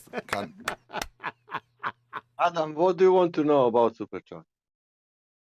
What we want to know, Sasha, right, is what the other super chat said, which was okay. It's like from some joke or maybe movie that it's saying something like, I mean plasma, like plasma. I mean grass. I mean Australia. In this case, he doesn't say Australia. He say proteins, but that's something like nothing, in a sense it's like a first part it's Monty Python, and Australia it's like a other part. It's like and now for something really different, that, and now something completely different. Go on, Monty Python. Yeah, it sounds like that. Yeah. And now something completely different. You can translate like that if you want, because these two parts, it's a joke, and now completely something different. That means Australia, that story about Australia, it's so profound that, oh my God. Yeah, I understand what you're saying, Sasha. It's like a man is going to, and now for something completely different after someone rebuts him. Go on, Sasha. Yeah, and then Australia, like an argument, like whatever. That for me, it's not ridiculous. That's like so stupid that I don't even know who claimed that. Who was that that they said that flat earther claimed that Australia doesn't exist? Who was that person?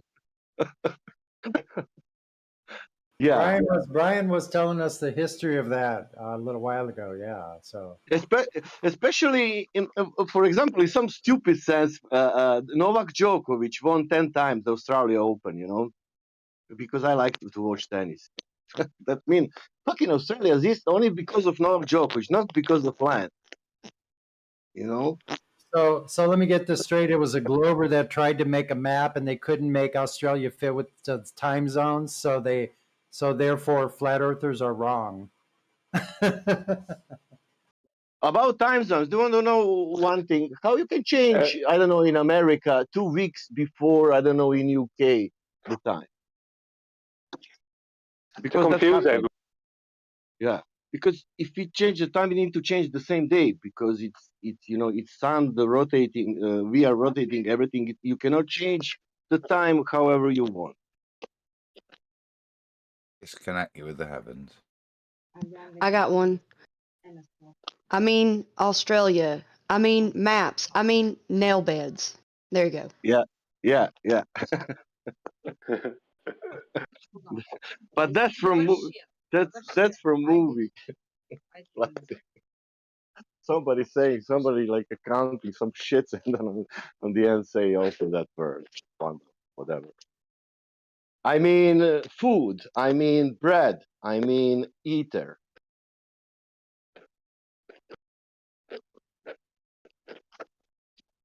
Oh, is the show over? Did I miss it? Yes. Beginning. Yeah, Started. you missed it. Damn Oh it. no.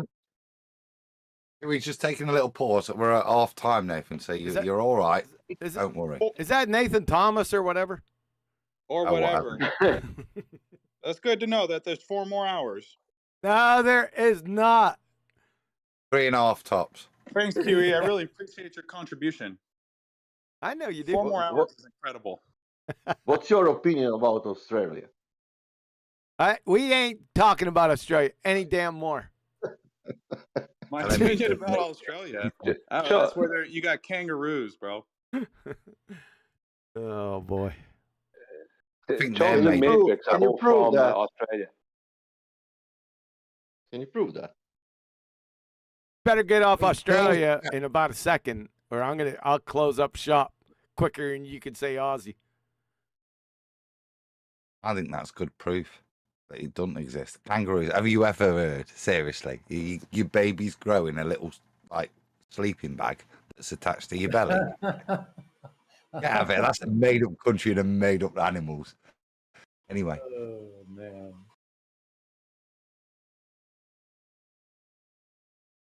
I mean, how does that evolve, QE? Seriously, up, give Adam. that one a go.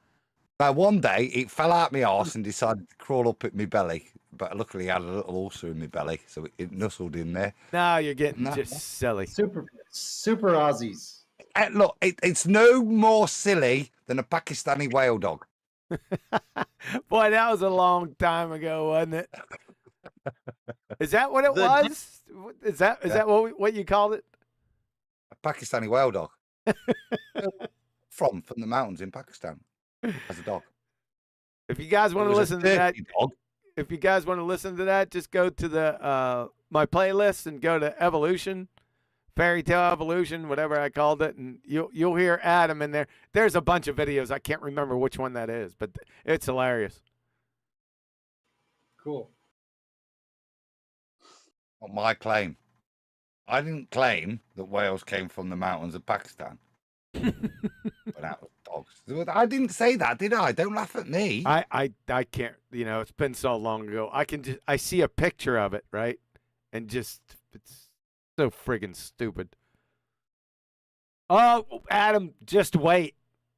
Just wait. We have another one with another treatment with Planet Peckerhead. He thinks that all living organisms that are alive uses the Krebs cycle. Stay tuned. Superchat. No way! Superconductor, superfluid, superintendent, superfly, supermarket. We got one from Godzilla. He said, just got here and I missed most of the show, but I was really hoping maybe today you guys could talk about Australia. What a wise ass. There's a smart aleck everywhere. I'm gonna get you over here and gonna slap you around a bit. Super smart aleck. Yeah, good. Thanks, Godzilla. Yeah, good one. All right, let me take this. Watching you, Gord. I'm watching you. I got my eye on you. Betty. Where are you? I'm almost at the bottom of the list. Ah, there you are. Gotcha. Just above me, you are. Yeah. Exactly. Only missed the car. Ranked lower. All right, so what do we got here? I'm ranked a little bit above you, Adam. Brian's at the top. Have you noticed? He's always at the top. Yeah, he's on top of things. Unless somebody changes their name AI to, comes in. unless somebody And somebody's changes, getting behind time. unless somebody changes their name to asshole, he's going to remain there. As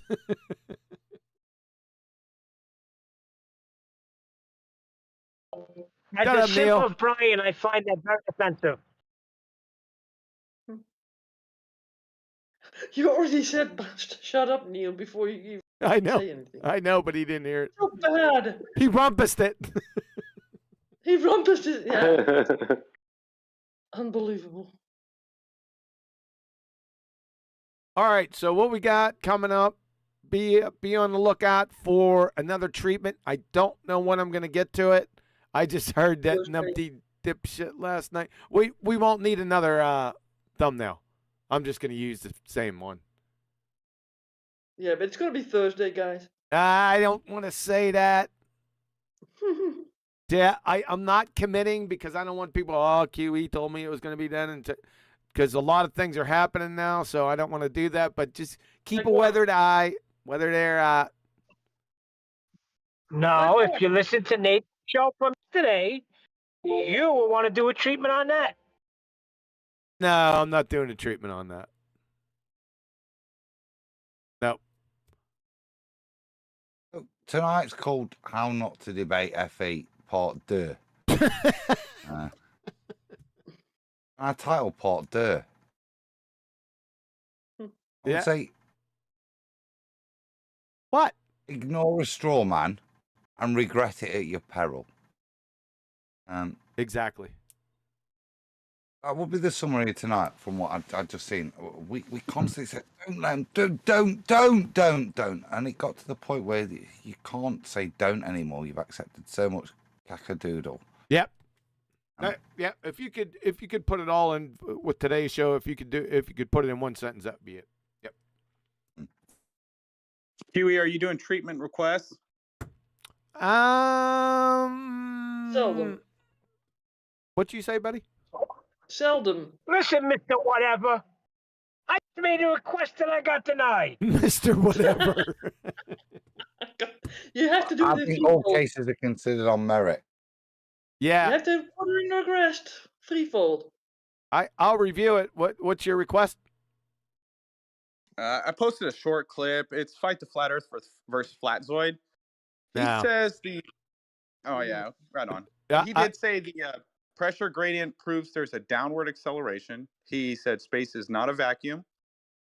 And he says if we want him to define things, we've got to give him the definition first.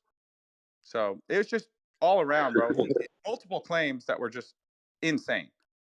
Yeah, but he assaults women. I don't do anything with Fight the Fight Girth anymore. I'm not going to do anything more on him. Yeah, he's a known violent criminal, Nathan. Yeah, a convicted assaulter of women.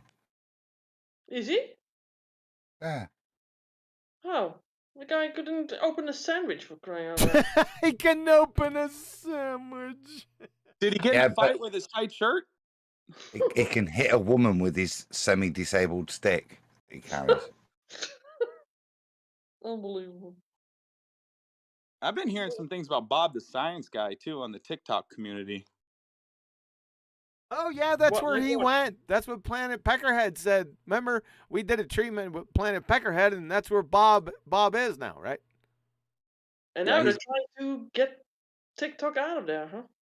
Huh. He's quite a bit. Just Bob the Science Guy's on TikTok. Bob is one of the stupidest people on the face of the earth. What's he doing? Twerking on what? Twerk. He's looking for Fist appearing out of nowhere. Oh boy, yeah. I wonder if anyone is playing any of the clips of the past from YouTube on TikTok for Bob. Oh boy. I mean, like over there, you have a whole new audience. Who most of them wouldn't even have heard about us over here, if you know what I mean. They're all brand new. A lot of them. A lot of them are Gen Z and young people. And basically, Bob has a lot of easy fish over there, doesn't he? You know, he's a big fish in a small pond, if you understand what I mean there over there. It's easy pickings in comparison to what you find on YouTube. On YouTube, the flat earthers are most flat earthers have been around a long while. You know, so over there you have a lot of people who are easier to deal with. Yeah, it's a nice. But that's only a matter of time. Sorry, Betty, go on, sorry. It's also a younger audience, right, there on TikTok. Yeah, see, Bob can be like Uncle Bob over there. Uncle Do you know Bob. what I mean? You know what I mean? Why would you go to an audience of goldfish? Well, Yeah, well, it's easier to make. 7 seconds later, it's gone because look. There's a pine apple and a pen, and then there's a pineapple pen, and they forgot about what he said. But now there's some girl doing the Ariana Grande dance. What's the point of that format for me? If that's what he's reverted to, let him be there. Yeah, but it's a they'll ball thing, forget him. right? These people that are ballers, they are like forgetting everything else, right? Because they want to keep their cognitive dissonance going. Well, I think that over there it's kind of a little bit like the genesis of it on YouTube here.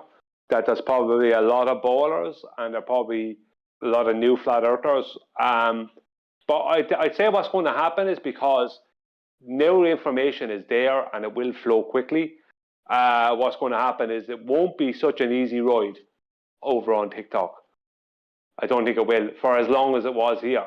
I mean, because Bob, when he first came in 2016, he got away with a lot with flat earthers for a good couple of years. But he won't get away with for the same length of time over there. You know, I think that they'll cop on pretty fast. You know what I mean? When we first came into this, most of us didn't know much about anything. You know, I would say we just had to learn a lot about a lot of things and get through the globe puzzle. But we did get through the globe puzzle. And that's why Bob is over there, because we have the globe puzzle solved. But he's going to bamboozle people over there instead, where they don't have it solved, you know, more than likely. But they're young and they're smart, and it won't be long before they do have it solved.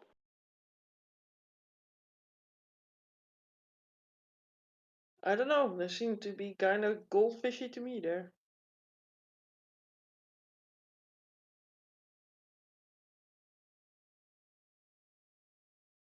And with that, I've got no desire to head there, have you, to try and rebut any argument? No, that's the thing about it. He's banking on that kind of thing. He's banking on Adam not going there, for instance. He's banking on you, Adam, not going there. Do you know what I mean? Because whatever he come up with here, we have a rebuttal for it. Do you know what I mean? But over there, he's going to be able to start talking about things like gyro compasses and bamboozle people with them. You know, but he can't do that on this over here, over on this side of things, like he used to be able to with the flat earthers. You know, and he knows you're not going over there, Adam. He knows I'm not going over there. QE is not going over there.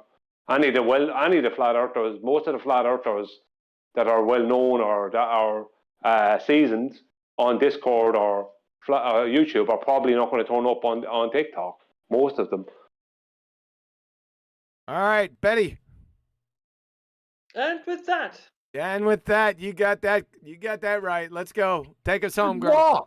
Take us home, girl. it was already that. And with that, That was it. Isn't it? I don't have to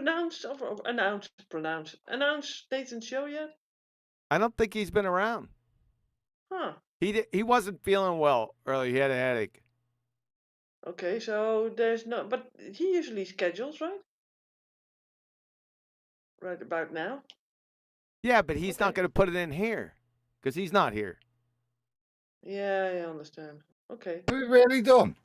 Yeah. I'm only partially through. Huh. Parsley. Your bottle of wine? Did you say parsley through? Yeah. They will keep that in there till the end of days now. Shout out to Betty. I knew that's what you said. Very well done. Mm-hmm. I gave you a good one on top of that, but nobody heard that. Of course we didn't, because your mic sucks.